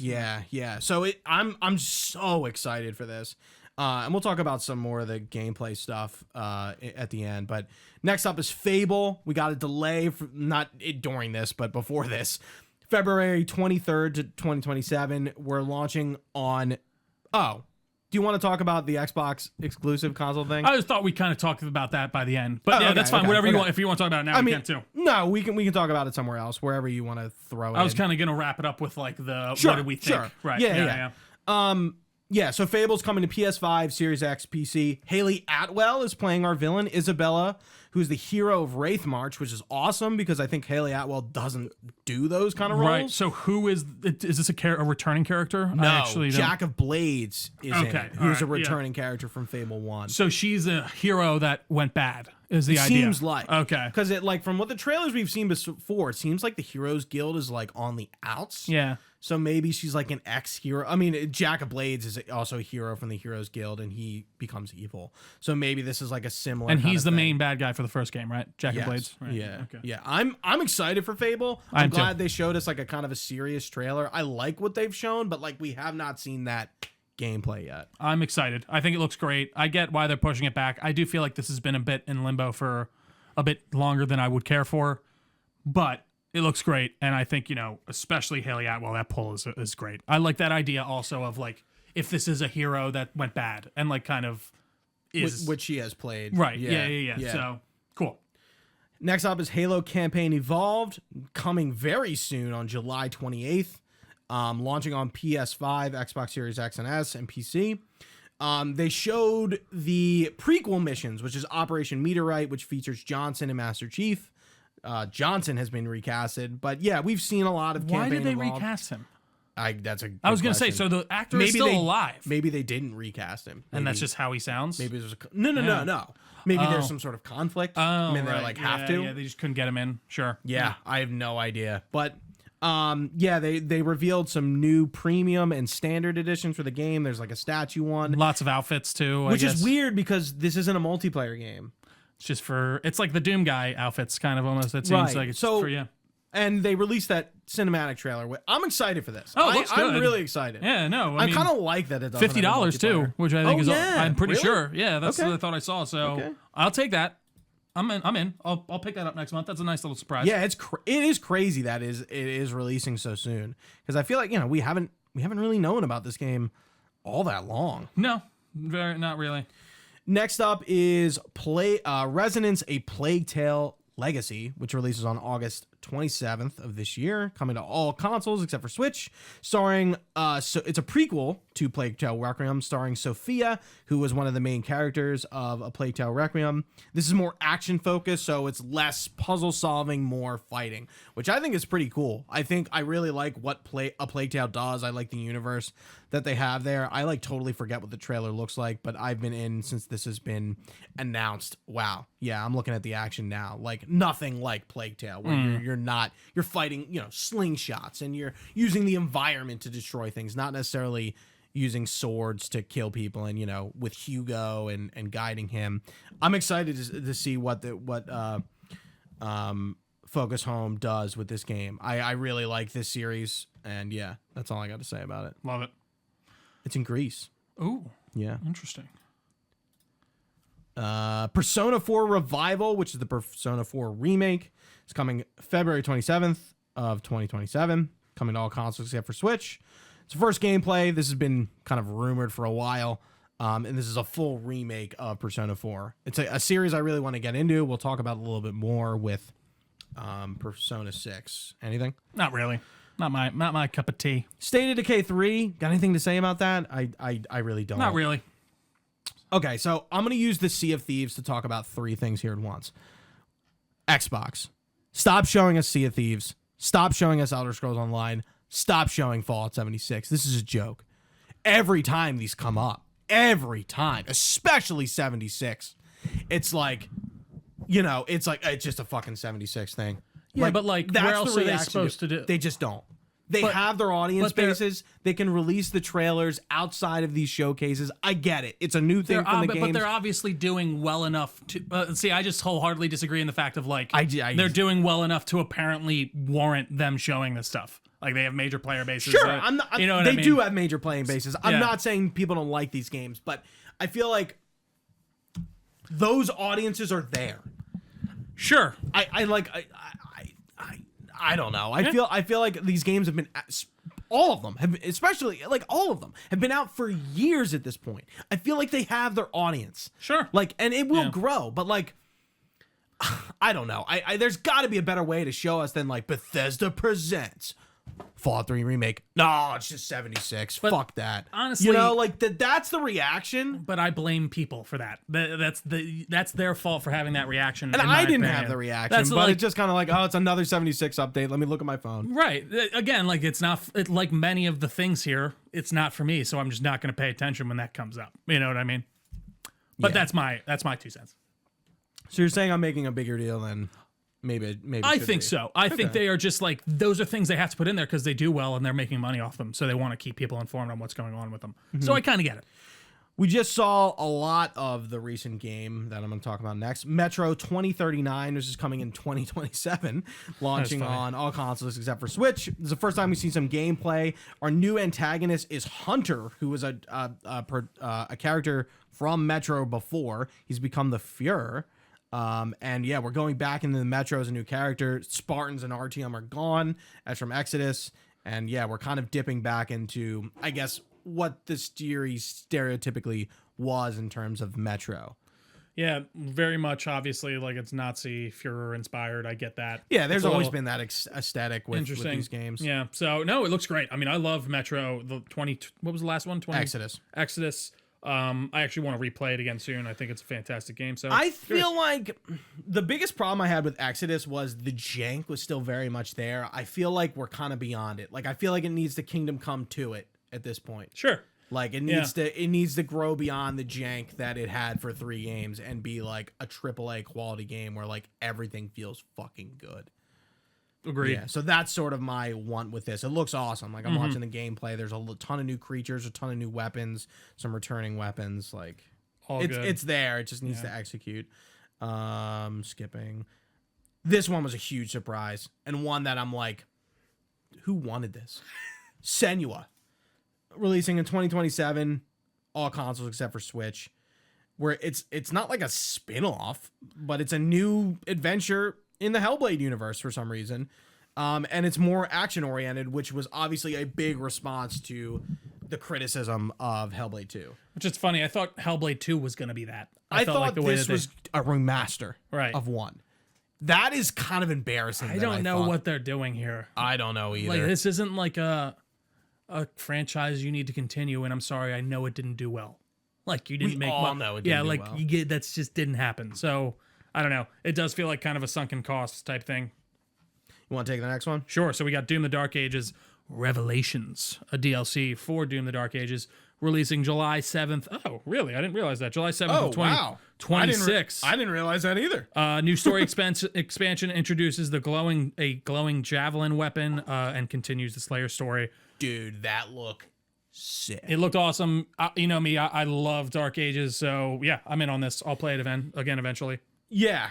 I'm curious what the price tag is. I'd be curious too. It doesn't say. I hope it's less than 20. Because remember when Hugo Martin was talking about this, like this was like, you know, like a whole other game. So I'm curious, like that doesn't. It's weird, but it's called an expansion, right? Mm-hmm. So it's like you feel like it's got to be less. Than I think 20. it's more of like it's just a large DLC. You know, like a meaty DLC. Yeah, I'd be excited to return back. It's been a year since we played the Dark Ages, so I agree. I'm down. I don't know if I'll get it at launch. We'll see. But yeah, you can keep going. All right, so Crazy Taxi World Tour, a new entry in the series of the beloved old-time taxi game that everyone loves. No, I know Crazy Taxi from like the arcades for the most part. I never really played it like on console or anything. A lot of fun. Brand new Crazy Taxi game features Axel as the protagonist. Soundtrack does include The Offspring, which feels very appropriate. A lot of AI use apparently though in this too. So, Trio. It's unfortunate. Trio. We have to have a name for like the AI. Woo! Yeah. Woo! And AI. apparently this is like they're leaning even heavier into it. So I don't know. I actually need to maybe look more into it. But I feel like I like your Twitter feed better than mine. Really? I don't know. I feel like I'm not on Twitter and engaging much with it. I'm like, I feel like Trio has.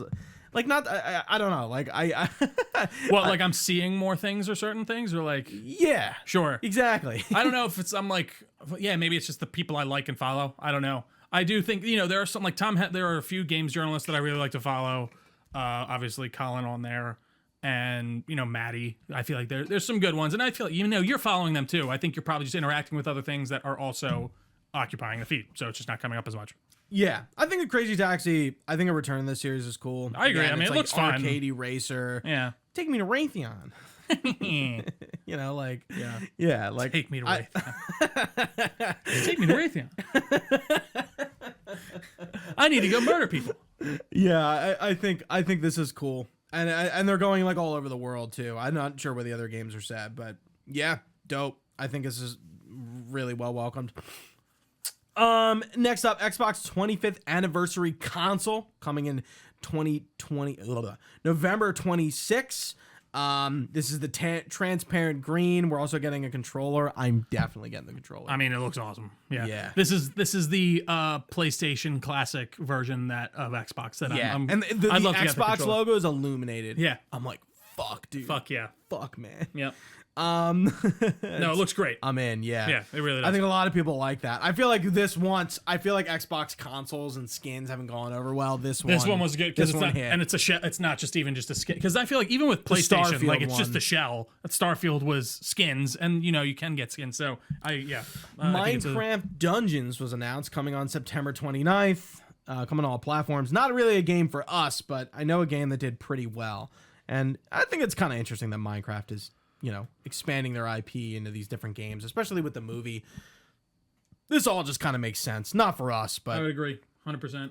Microsoft Flight Simulator. Anything to say about that? Not really. Okay. Cool, they do it. Goodyear blimp. That's in there. Yeah. There's a new Castlevania game coming called Belmont's Curse, October 15th.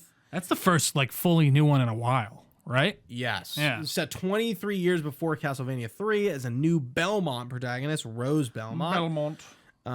This is developed by Evil Empire and Motion Twin, who did Dead Cells. So they kind of ushered this into being, with Dead Cells being a lot like Castlevania. Right. Vivarium, which seems to be like Stardew meets a Ghibli movie, which I found really cool. This looks like really dope. It's literally like Studio Ghibli like animation, but like a game. Right. Very cool. Don't have much to say about it other than that. Persona 6 officially revealed. Not too much, very teaser-ish. No release date, no gameplay. As somebody who's into Persona, wants to get into Metaphor ReFantazio and all that series, I'm like, I think you needed to show more. Like, even from like a vibe aesthetic. Like, it seems like it's going to be a little bit more serious than the other ones in terms of the aesthetic, but I don't know. Any thoughts? No, not particularly. I'm not a Persona guy. This is very much outside of like my realm of things. That's a series I've always been like somewhat interested in, but I don't see myself ever necessarily picking up. But who knows? Spyro. We're finally getting a new Spyro for the first time in a long fucking time. Spring 2027, coming to all platforms. What more do you need to say? It looks amazing. Toys for Bob, they're back. What's SpongeBob himself plays Spyro. Kenny. He's coming back, so that's great. I beat the first Spyro of the remaster collection, and I never went back for the other ones because I think it kind of it gets relatively samey after a while. Right. But I'm pumped. I'd play a new Spyro, absolutely. And by the way, like I feel like that's such an easy get, even like on the PlayStation side, where it's like these like mascot, like Astrobot, like that's a good example of this. Like these can't cost that much to make compared. Like how much is like a platformer compared to like a AAA open world game? I would hope it's a major difference, but I don't know. Maybe it isn't. I don't know. I hear what you're saying. Yeah, I do. I think your logic is kind of sound. Clockwork the Revolution. This is coming out in 2027. We finally got a date for that. This is a Xbox exclusive. We got new gameplay. The more I see of this, actually, the less interested I am. I'm not sure where I am with it. So I did. I caught some of the trailer. I didn't watch all of it. It does have a lot of like I don't even know how to describe it. BioShock slop? Not BioShock slop, but not even like the way people are talking. There was even one thing where it's like Mary fucking whatever, and she's like giving the middle finger. I'm like, what is this vibe? Like, what do I like? It's like fuck you, I do what I want. Blah, blah. Like I don't know. It's like a weird kind of millennial maybe vibe. I don't like. It's the writing is interesting. I like the idea of the world, and it's very obviously a BioShock Infinite inspired. Yeah. But I don't know. It seems more in depth than I was expecting. I'll give them that. There seems to be more going on in the game than I would have thought. But yeah, that's kind of where I'm at. And Xbox surprisingly ended on the same place they ended last time with Call of Duty Modern Warfare 4. Is it October 23rd release date? All consoles, including Switch, which is crazy. They showed their DMZ extraction mode, new gameplay. Seems like they're doing like a North Korea war thing again, which looks cool. I feel like we've done that aesthetic, and I feel like that aesthetic kind of comes back when like we're fighting Korea. Right. Homefront the Revolution did this in Philly, actually, which just sucks that a game that's set in Philly was bad. I would actually like to play that game just from like, oh, it's in Philly, but it's like, nah, maybe not worth it. Yeah, maybe we don't need to go back. Yeah, I don't know. And that was it for Xbox. And then we got the Gears Direct, which Horde is coming back, but it's called Siege now, and it's 12 players instead of 5. You're fighting through larger battlefields, which are sort of like operations from like Battlefield 1. 4 unique classes: Assault, Marksman, Medic, and Breacher. Oh, wait, it is squad up with up to 4 players, the Battle Locust Horde. Oh, join forces with multiple squads during large-scale encounters. That's pretty cool. So it's like small squad to big squad. That's awesome. Yeah, we're going into, typical Game Pass stuff and rewards and stuff like that. I would say if you're interested in Gears E-Day, watch the Direct. You'll get, like, they talk about the development of the single player a lot and stuff we already talked about. Right. Versus is coming back. And they use the word sweaty. So it doesn't look like they're faltering on what Gears multiplayer is, which is fine. I'm more concerned about the Horde because I as somebody who plays Horde a lot for the achievements and stuff, I think Horde sucks. I think what it is not very fun. Well, it became like a base builder almost type thing, right? Yep. Whereas I feel like it was at its best when it was just kind of like almost like a zombies type thing where you're defending. Like, we don't need this tower defense. Like, I got to build up my walls and build a turret and all that stuff. Like, yeah, I don't want to be doing that. Yeah. Exactly. Yeah. I think the idea of like moving through like a campaign like operation I agree. is what I'd rather be doing. 100%. They're going to be making all new multiplayer maps. One thing about Gears the last few years, especially with 4 and 5, they've been reusing a ton of maps, and I find it, like, especially in Gears 5, where I'm like, how have we not have more new maps in this? Why do they keep reusing all these old ones? Right. From Gears 1, 2, 3, 4. It's one thing if you're bringing like 1 or 2 back every now and then, Yeah. but like if it's a lot of your maps, that's tough. And especially with what this game is, they can't necessarily do that. They'll Right. probably bring back Gridlock. They always do. But yeah, fan favorite 4v4 modes coming back. Ranked playlists, social playlists for more casual stuff. Modern movement and controls. We saw that in the gameplay. Also, when they have the armor on and the way they move with that, dude, looks so good. Looks so good. That's great. Improved cover, flanking, vaulting. You saw guys jumping over, or Yep. Marcus fucking hopping. There's a on lot bus. more verticality, it looks, for sure. Yeah. And I mean, there's just more details on stuff like that. I copied and pasted a lot of stuff. Built on Unreal Engine 5. Yeah, I'm excited. Is there couch co-op? Yes. Sweet. 2-player couch co-op, 4-player total. Nice. Wow, Nice. I did copy and paste a lot of bullshit. It's going to be optimized for Steam Deck and Xbox Ally. Cross-platform, roaming saves and progression carries over. Online co-op for 2 to 4 players. Competitive multiplayer up to 8. And then today, last, maybe a little bit least. This one will be pretty quick. Nintendo Direct, literally like hot off the presses. So a few good things in here. Trio didn't watch, so I'll kind of brush through this and there's some, whatever.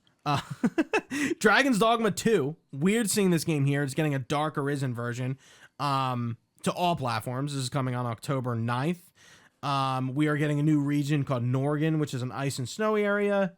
This is going to be pretty much until the launch of this expansion. They're going to be releasing a lot of updates to sort of like get to that like game of the year version. 12 new dungeons and challenges with rare equipment, stuff like that. Any interest in going back? Not particularly. You beat it? No, I kind of just got I really couldn't find my rhythm with it. I felt like I just kept dying. I'm like, we reviewed it. I just think I kind of fell off with it. I like the idea, and I think there's a lot of cool stuff in there. And who knows, maybe this will drive me back a little bit more. But yeah, I'm kind of out, I think, for now. Okay. And just to remember, we're skipping over a lot of stuff because I skipped over a ton of shit with this, and I'm about to breeze through some. Yeah. Stellar Blade's coming to Switch too. Pokemon Pocopia is getting some expansions. That's been doing pretty well.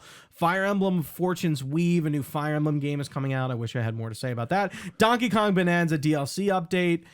New Mario stuff. On my list. I'm going to get to that eventually. Okay, I was going to say, you didn't get that yet. Not yet, no. Okay. But I want to. I do.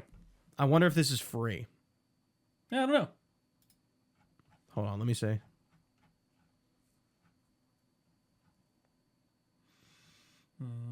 Yeah, it's added today, but I don't know if it's free. Gotcha. Nintendo would definitely not tell you if you have to pay for it. Right. You'll find out the hard way. Yep. Liza P is coming to Switch. Lords of the Fallen is coming to Switch. Devil May Cry 5 is coming to Switch too. Xenoblade Chronicles 1, 2, and 3 are being remastered, as well as a new Xenoblade Genesis game, which is sort of a prequel with a new cast and story for the Xenoblade Saga franchise. Nintendo Switch Sports Resort. I don't know if it's coming back. I know there's a Nintendo Resort game already. It's a sports game. That's Bowling, actually cool. golf, You're getting basketball. all this stuff. So I have Switch Sports right now. Tamira's and I have been playing, and there's like bowling and tennis and stuff, but there's only like 6 games. Would you get this? I think so, actually, especially as like a nice party game to have. Like if we want to do archery or something. Switch 2 is typically it's the party people console. Yeah, people are over. There's a few. I do need to get back to frickin' Super Mario Galaxy and all that. There's a few on there that I do want to play. But yeah, you can get me into this, I think, for sure. Mm-hmm. Next up, we have Star Fox, which is coming out on June 25th. This is a remake of the original Star Fox 64 game, which is also a remake in and of It's itself. a remake of the remake of 64, I thought. Isn't there, like, there's a double? Yeah. A free demo's out now, tutorial and opening level included. Oh, that's actually cool. I might actually give that a shot. Play it, Trio. Maybe we could review it. Who knows? Mm-hmm. Final Fantasy Resonance is coming out October 26th. Let me explain what this is. This is a new HD 2D Final Fantasy RPG, but it is a mobile game reskinned into a single-player bullshit. Square, this is the second time they did this. They did this with Octopath Traveler 0. We see what you're doing, It's a Square. mobile game that's not a mobile game anymore, that they're re-releasing on console that they already made. I don't like this. I don't like this trend. I see what Square's doing. I see what you're fucking doing. I see you, You Square. didn't get us with your gotcha shit, and you're trying to get us. Not that I didn't like Octopath Traveler 0, but it's a fucking mobile game and you can feel it. Not really sure how I feel about this trend, especially from Square, who's like, oh, our gotcha failed or didn't do, or we're ending it. Like, we're going to give it to you again, but like not with gotcha. Whatever. That's funny, man. The Duskbloods, late 2026. Who knows? We saw 15 seconds of it and like almost nothing. Yeah, I don't know. Which is interesting, I feel like, for a FromSoft game. Like, I don't. Are they To show us that little? Yeah, I feel like they're usually pretty confident in what they're showing off. I don't know. They have a closed network test coming in the summer, and there's nothing more to say about it. I think it's really disappointing. Especially I would like to know more. From, Yeah, I mean, hey, I have a Switch, so who knows? Maybe I will pick it up eventually when it does come out, but I don't know. Splatoon Raiders is coming out on July 23rd. That is a single-player Splatoon adventure. If you don't know, Splatoon is usually a multiplayer sort of third-person shooter. There's going to be some new themed Joy-Cons coming around to that, and a direct on the 30th specifically for that. Deltarune Chapter 5 is coming on June 24th. If you know, you know. Metaphor ReFantazio coming on November 12th. Do you want me to jump in at all? Just let me know. I can start. No, I got it. I'm breezing. Yeah. Minecraft is coming to Switch 2. Kingdom Hearts is natively in its entirety coming to Switch 2. That's awesome for me, especially. Like, I'd actually be interested in going back and playing these, at least one, maybe the mainline ones eventually. Yeah, and so this 1 to 3 collection is also coming to everything else. So it's all the games. And guess what? We're getting a PS5 version and a Series X version of Kingdom Hearts 3. We haven't gotten that yet. Oh. So that's pretty big. Cool. Which is dope. So the problem here, if you don't remember, the Kingdom Hearts games were on Switch 2 via cloud. So I did not know that. So they played like shit. Right. So this is the first time they're in like a physical version for Switch 2. And then coming out of fucking nowhere, who could have guessed that we'd see Kingdom Hearts 4 here? We get a Kingdom Hearts 4 trailer. We have no date. It is coming to all consoles. It's more of the same. Sora is quote unquote dead. Sorry, spoilers. Not really dead, but dead. And he is in what is called a world of unreality called Quadratum.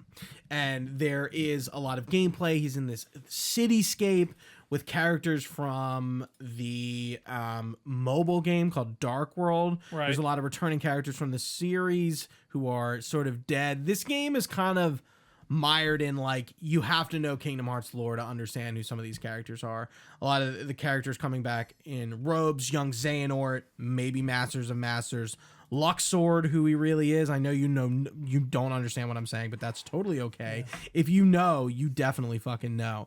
I mean, the gameplay looks great. Sora's model has definitely changed. It looks better. His shoes are different as well. As he stereotypically wears clown shoes, but the coloring of his shoes are different. They're like Converse looking things. But there's a lot of verticality. Like the gameplay looks awesome. He gets thrown through a window, but not a lot of Disney. We see Donald and Goofy for like 2 seconds. But yeah, I mean, it looks like it for good and for bad, we're seeing more Kingdom Hearts 4. For good, we're seeing more Kingdom Hearts 4. But for bad, we're really not seeing anything we haven't already seen. It's like we haven't seen the Star Wars level that is apparently in this game. We're not seeing like the meat. They're still teasing. Right. Yeah. And it's like, who knows how far away this game is. I was really surprised to see it here. I didn't think we were going to see it pretty much until maybe Game Awards, which we could see it there again. Right, yeah. But I'm excited. You have anything to say? Not really. I'm somewhat interested in going back to the series as far as like playing the mainstays. I don't know. I mean, do I need to play 2.5, 6, 7, 8, 9, 10, 11, 12 as well? Or can I just do 1, 2, 3, and then 4? You got to play them all. Oh, God. I think most of them. You could skip some of them. Okay. Chain of Memories, you could probably skip. But now all of them are going to be on Switch. Is that what this is All saying? of them are all already on everything. Got But it, yes, got they're it, got it. physically coming to Switch 2. Sweet. Yes. Okay. All right. Possibly. We'll see. Kingdom Hearts is such a shit answer that I have to give you because like the spin-off games are really important. Yeah. Like if you jumped in from 2 to 3, you'd be so fucking Confused, lost. right. There'd be so many points of like, wait, who is this? Yeah. What? Interesting. Okay. No, that's actually really good to know. Yeah. Yeah. And then last, definitely not least, Zelda Ocarina of Time remake is coming this year. Switch 2 exclusive, full remake of the Nintendo 64 Classic, completely rebuilt. You know, we saw Link waking up in the Kokiri forest. Yeah.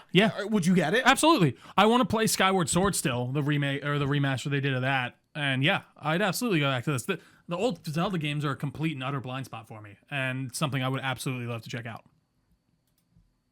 And that's it. That's Summer Game Fest. Summer Game Fest. We didn't talk about the Xbox thing that you wanted to bring up. Right. If you want to just... Yeah, we'll no, close with listen.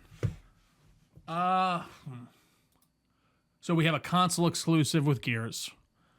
And Fable being on PS5. Fable is being coming PS5.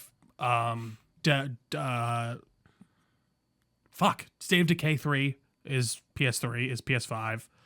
It just, I think my problem, if you want to call it that, with this announcement is more of just like, it feels kind of just what we've been doing before. Like we're replaying, like I've heard all these things before. This is exclusive. This is not coming to another console. I saw this happen with Starfield, and I get that that was under different leadership. And, you know, I'll give them a tiny bit of the benefit of the doubt here. But I feel like if they really want to drive folks to their system, you can't just do this case-by-case basis. And maybe it is these contract things they have in place with people. I don't necessarily buy that, especially with something so close as like Halo, or I'm sorry, something so close as even like Gears, like that, like you can get out of contracts for something that's that close, but you can't for these larger, these further out ones. So I don't know. It just feels very spur of the moment. It feels like there's a lot of kind of evidence to point to that fact, especially when it comes to just all of the stuff that's still existing in its trailers and the PlayStation 5 thing being on the Gears stuff. Like it feels a bit haphazard to me still, and it feels very much like the Xbox that we're still kind of used to in that regard. I think Asha, is her name right? Asha Sharma, yeah. I think she's done a lot of good things that I think are steps in the right direction that I would like to see continue. But I think for this exclusive things to really work, to actually drive the thing that they want, you got to do more than just one. Like if they committed to the bit back when Starfield and all of that was announced, and by now we had Starfield, Fable, Halo, there's 4 other, I feel like, Xbox games that I can name that were truly exclusive. You start really giving people that reason to buy that console. But if it's just Gears, like I don't know how much that's gonna shift things. And maybe they'll add more down the line later. And if it starts working, like I actually just saw, I like the tweet. What did it say? I want to get it right before I string it back here. Mm-hmm. The Asha said, quote, "We'll start by introducing 1 or 2 signatures exclusives as the business gets healthy. We will look to do more than that." And I don't know if you get console sales healthy without those reasons to buy the console, especially when your Xbox is so expensive. How much is in a Series X? Yeah, like look it up. Xbox Series. Yeah. X. I don't. Oh, that's actually $650. Okay, so that's new. They're actually cheaper than I thought they were still. So Okay. that's $70. But still, like, it's a lot of buy-in just for that. And then, yeah, I know, don't get me wrong, I don't think PlayStation's producing insane amounts of things to really drive you to their event And now. neither is Nintendo. But, like, the thing is they already have the initial buy-in of people that own their consoles, and they already have this kind of head start. Success. So Yeah. that they don't necessarily... I still think they do need the exclusives to a degree, but I don't think it's as key to the success of maybe of driving their sales. Like, Right, because they already are successful. exactly, they already have the console sales, and they're on trajectory at the same trajectory as they were for PS4. I think they actually might be beating it, and I want to see Xbox do that. I want to see them be a proper, competitor to PlayStation. And my conjecture, not conjecture, Sure. but I guess my comment to that is they are on to me, with Asha Sharma leading Xbox, they are on the path to do that. I think it's just going to take a little bit of time. Yeah, I've been through kind of shifts in corporate entities where all of a sudden, like I was saying yesterday in Discord, the answer was no and the color was red, and now it's yes and the color is blue. Right. Like and I feel like they're even throwing Phil and the other girl under the bus. Like they're like, other leadership wouldn't do this, and I'm like, was that other leadership or was it the high ups? Like I really don't know. I mean, it's clear to me that Asha Sharma is not a puppet of fucking Satya Nadella. It just feels like she has more. Yeah, she has way more, at least balls. I don't even think balls. Like she's being given more grounds to make these changes. Like I don't know. Maybe because the way Phil is talking. Sorry. I'm kind of interrupting you, but maybe Phil was more of Satya Nadella's dude, and they brought Asha Sharma to being like, you're not going to be my dude. Go do your own thing. And it's funny because like I felt get rid of Copilot. Right. And listen again, they were listening to people. I appreciate that. They're taking those steps, and I appreciate those steps. Right. And making kind of tweets really transparently, I guess, can be a good thing or a bad thing. I was going to say, I think you can almost shoot yourself in the foot by doing that too, because like, this world is all optics, Gooch. Especially when it comes to this. Last month, they announced that like there was some big kerfuffle that they were going to have PS5 games and stuff at their showcase, and there was a very online reaction of like, this is a Xbox thing, you shouldn't be doing this. And like, it just optically, it seems like they are listening to that loud portion of their audience and responding quickly. And now I know that Aaron guy said that this decision was made a month ago. Aaron Greenberg, yeah. Which, by the way, I still think in terms of time and in corporate, things, that's still a very short amount of time. But I just also kind of have a hard time believing it because all of this stuff is still up on the chyrons and you're missing these things. And I'm like, you guys didn't comb through all this stuff with a fine-toothed comb after a month? Like, and again, that is a short time in corporate world. So I don't know. I also think it's like you have in a team corporate to do world, this. like it's like we sent you like an art asset package and you put your presentation together and like you just happen like. But if it's on the Xbox channel or like if it's on the like, it just projects a not great look. It does project to me, and whether that's true or not, I don't know. I can only speculate that they are being very responsive, which I think isn't a bad thing in certain cases, but. I don't know if this is going to be the boost for Xbox consoles that they need. I hope it is. And by the way, I got my Series. I'm going to be playing whatever. I'll play E-Day. I have it already. But is someone going to buy a Series console for E-Day, do you think? I would hope. But I don't know. I think Gears as a franchise is a system seller. So I think Gears E-Day going back to, like I say like going back, but like Gears has never lost it in my opinion. They definitely wavered a little bit, but I think Gears 5 was incredible. Well, it's always remained Gears. I know it's not Marcus and Dom anymore, but like it's still Gears. But like I think just like is Campaign evolved a system seller? Like probably in the same way, yes, but like no. But again, like that's the thing of like Gears E-Day is the new. I think those two alone maybe aren't. But when you start piling on the pile with Fable, with Indiana Jones, with the other bunch of games that they've made and actually produced these last 2 years, I think if they kept to it by now, you would have 6 to 7 good reasons to own that console. And, you're going to miss out on this other stuff, but at least you maybe have both, like us. It just still feels a bit, and I know this might sound a little harsh, but it still feels like a bit schizophrenic, like they've been. And even just the idea of how they're choosing what is going to be an exclusive sounds very much like what Phil and the last person said too. It just, I don't know. I think my biggest problem with this whole conversation is the fact that, I'm not saying you are doing this. Sure. There is an ignorance to like Sony's also mess right now. And I talked about in Discord yesterday. I'm like, remember when Herman Hulse was co-CEO with fucking Hiroki Totoki? Right. And now Herman Hulse got demoted because he was doing a bad job. And now Hiroki Totoki is the CEO of SEI. And like there's a lot of things going on at Sony that are just as bad, but they're not being transparent about it, which Sony in the PS4 era, that's when they were transparent. When Gio Corsi was there and Andy House was there and fucking, all those other people who have now, Shuei Yoshida, people have now left Sony. And like Sony is not these people anymore that Xbox, even after the shift still is. I know a lot of people don't like Matt Booty. I don't really like Matt Booty.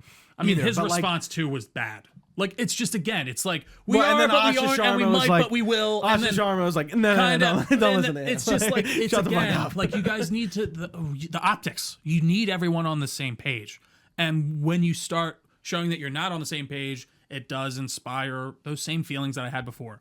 And I think, yeah, I do think Sony has its issues, some major issues. We've seen Concord, but like, I think it's just in a different realm. Like, I think like Xbox's problem is that they don't have the install base that they need. They need to sell more consoles. PlayStation doesn't have that.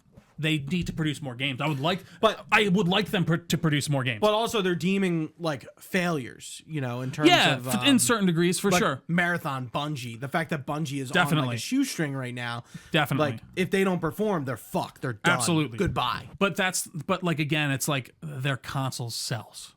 Again, and I think that's kind of the base step that Microsoft needs to get by now. Like, and especially in these other markets, like I think Xbox doesn't sell like at all in Japan.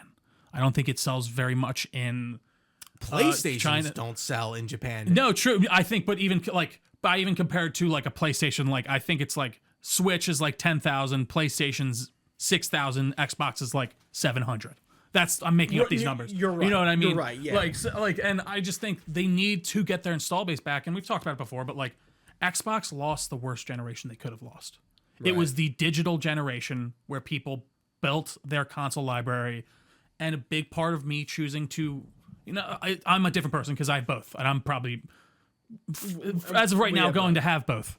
Right. But if you're a person that's choosing one, exactly, if you're going to choose one or the other, it makes sense to go to PlayStation at this moment. As far as like, you are going to be able to play everything. Sure, you're not going to get E-Day right now, but you're still going to get Halo. You're still going to get Save Decay. You're still going to get Fable. Those are good reasons for me to buy an Xbox, but they're on PlayStation. And who knows? Maybe they wrap it back around, and I want them to. PlayStation needs a competitor. That's why they've gotten so shitty in a lot of ways, I think. 100%. Yeah. Like, and that's not like to blame Xbox. I don't mean, it's just more of like, I wish that they were the competitor to really push them both forward. The reason Sony got better during the PS4 generation is because they lost the PS3 generation, at least most of it. Mm-hmm. I think they were coming back at the end of the generation with Last of Us. I think they technically sold more consoles during the Xbox 360 generation, but it still was very much like the zeitgeist was Xbox. Right. The zeitgeist, the multiplayer beast was on the 360, bar none. I don't give a shit what you say. Like, the 360 was the place to be. For absolutely. And then we got to the next generation and things shifted. But, like, also, Sony was forced to compete. In a way, they're not competing now. Yes, exactly.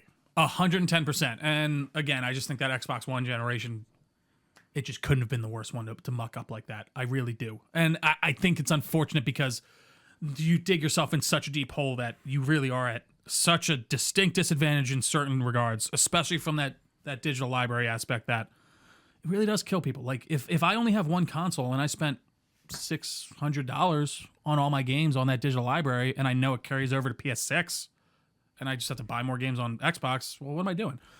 I don't know. And just to bring the Switch 2 back into this, we were talking about it in our group chat just now. Friend of the show, Alex Barbera, mentioned, like, I don't know about you guys, but I feel like the Switch 2 is, like, a disaster. And I wouldn't say it's a disaster, but, like, they're clearly, like, Switch clearly isn't, they don't have the output for you to confidently say, wow, my Switch 2 was a good buy, because he's on Xbox, he's buying Forza and Call of Duty and other games on his Xbox. He's not like, he doesn't need the Switch to play those games. And that's the same, honestly, for me, except for obviously those party games and things like that. But I feel like you have a different kind of relationship with it. I definitely did. Like, I'm fine with like that. I go into that Switch relationship fully understanding that that's what this console is going to be used for, and I like having it for those times. Right. And I do like that I can go back to some of these older Nintendo, things that I missed. But I would like some new stuff. 110%. Yeah. But to kind of react to Summer Games Fest as a whole, I think this is a great year for games. I agree, man.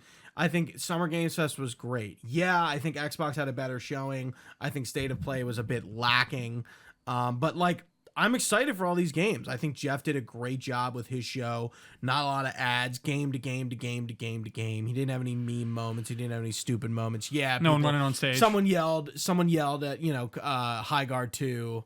at him like at the end of the show, and I think he was kind of also having a bit of fun with it, and like he was like the final reveal will be a single player narrative title. Like no, I mean that's not his fault. I will give Geoff credit. He is very much he's listening.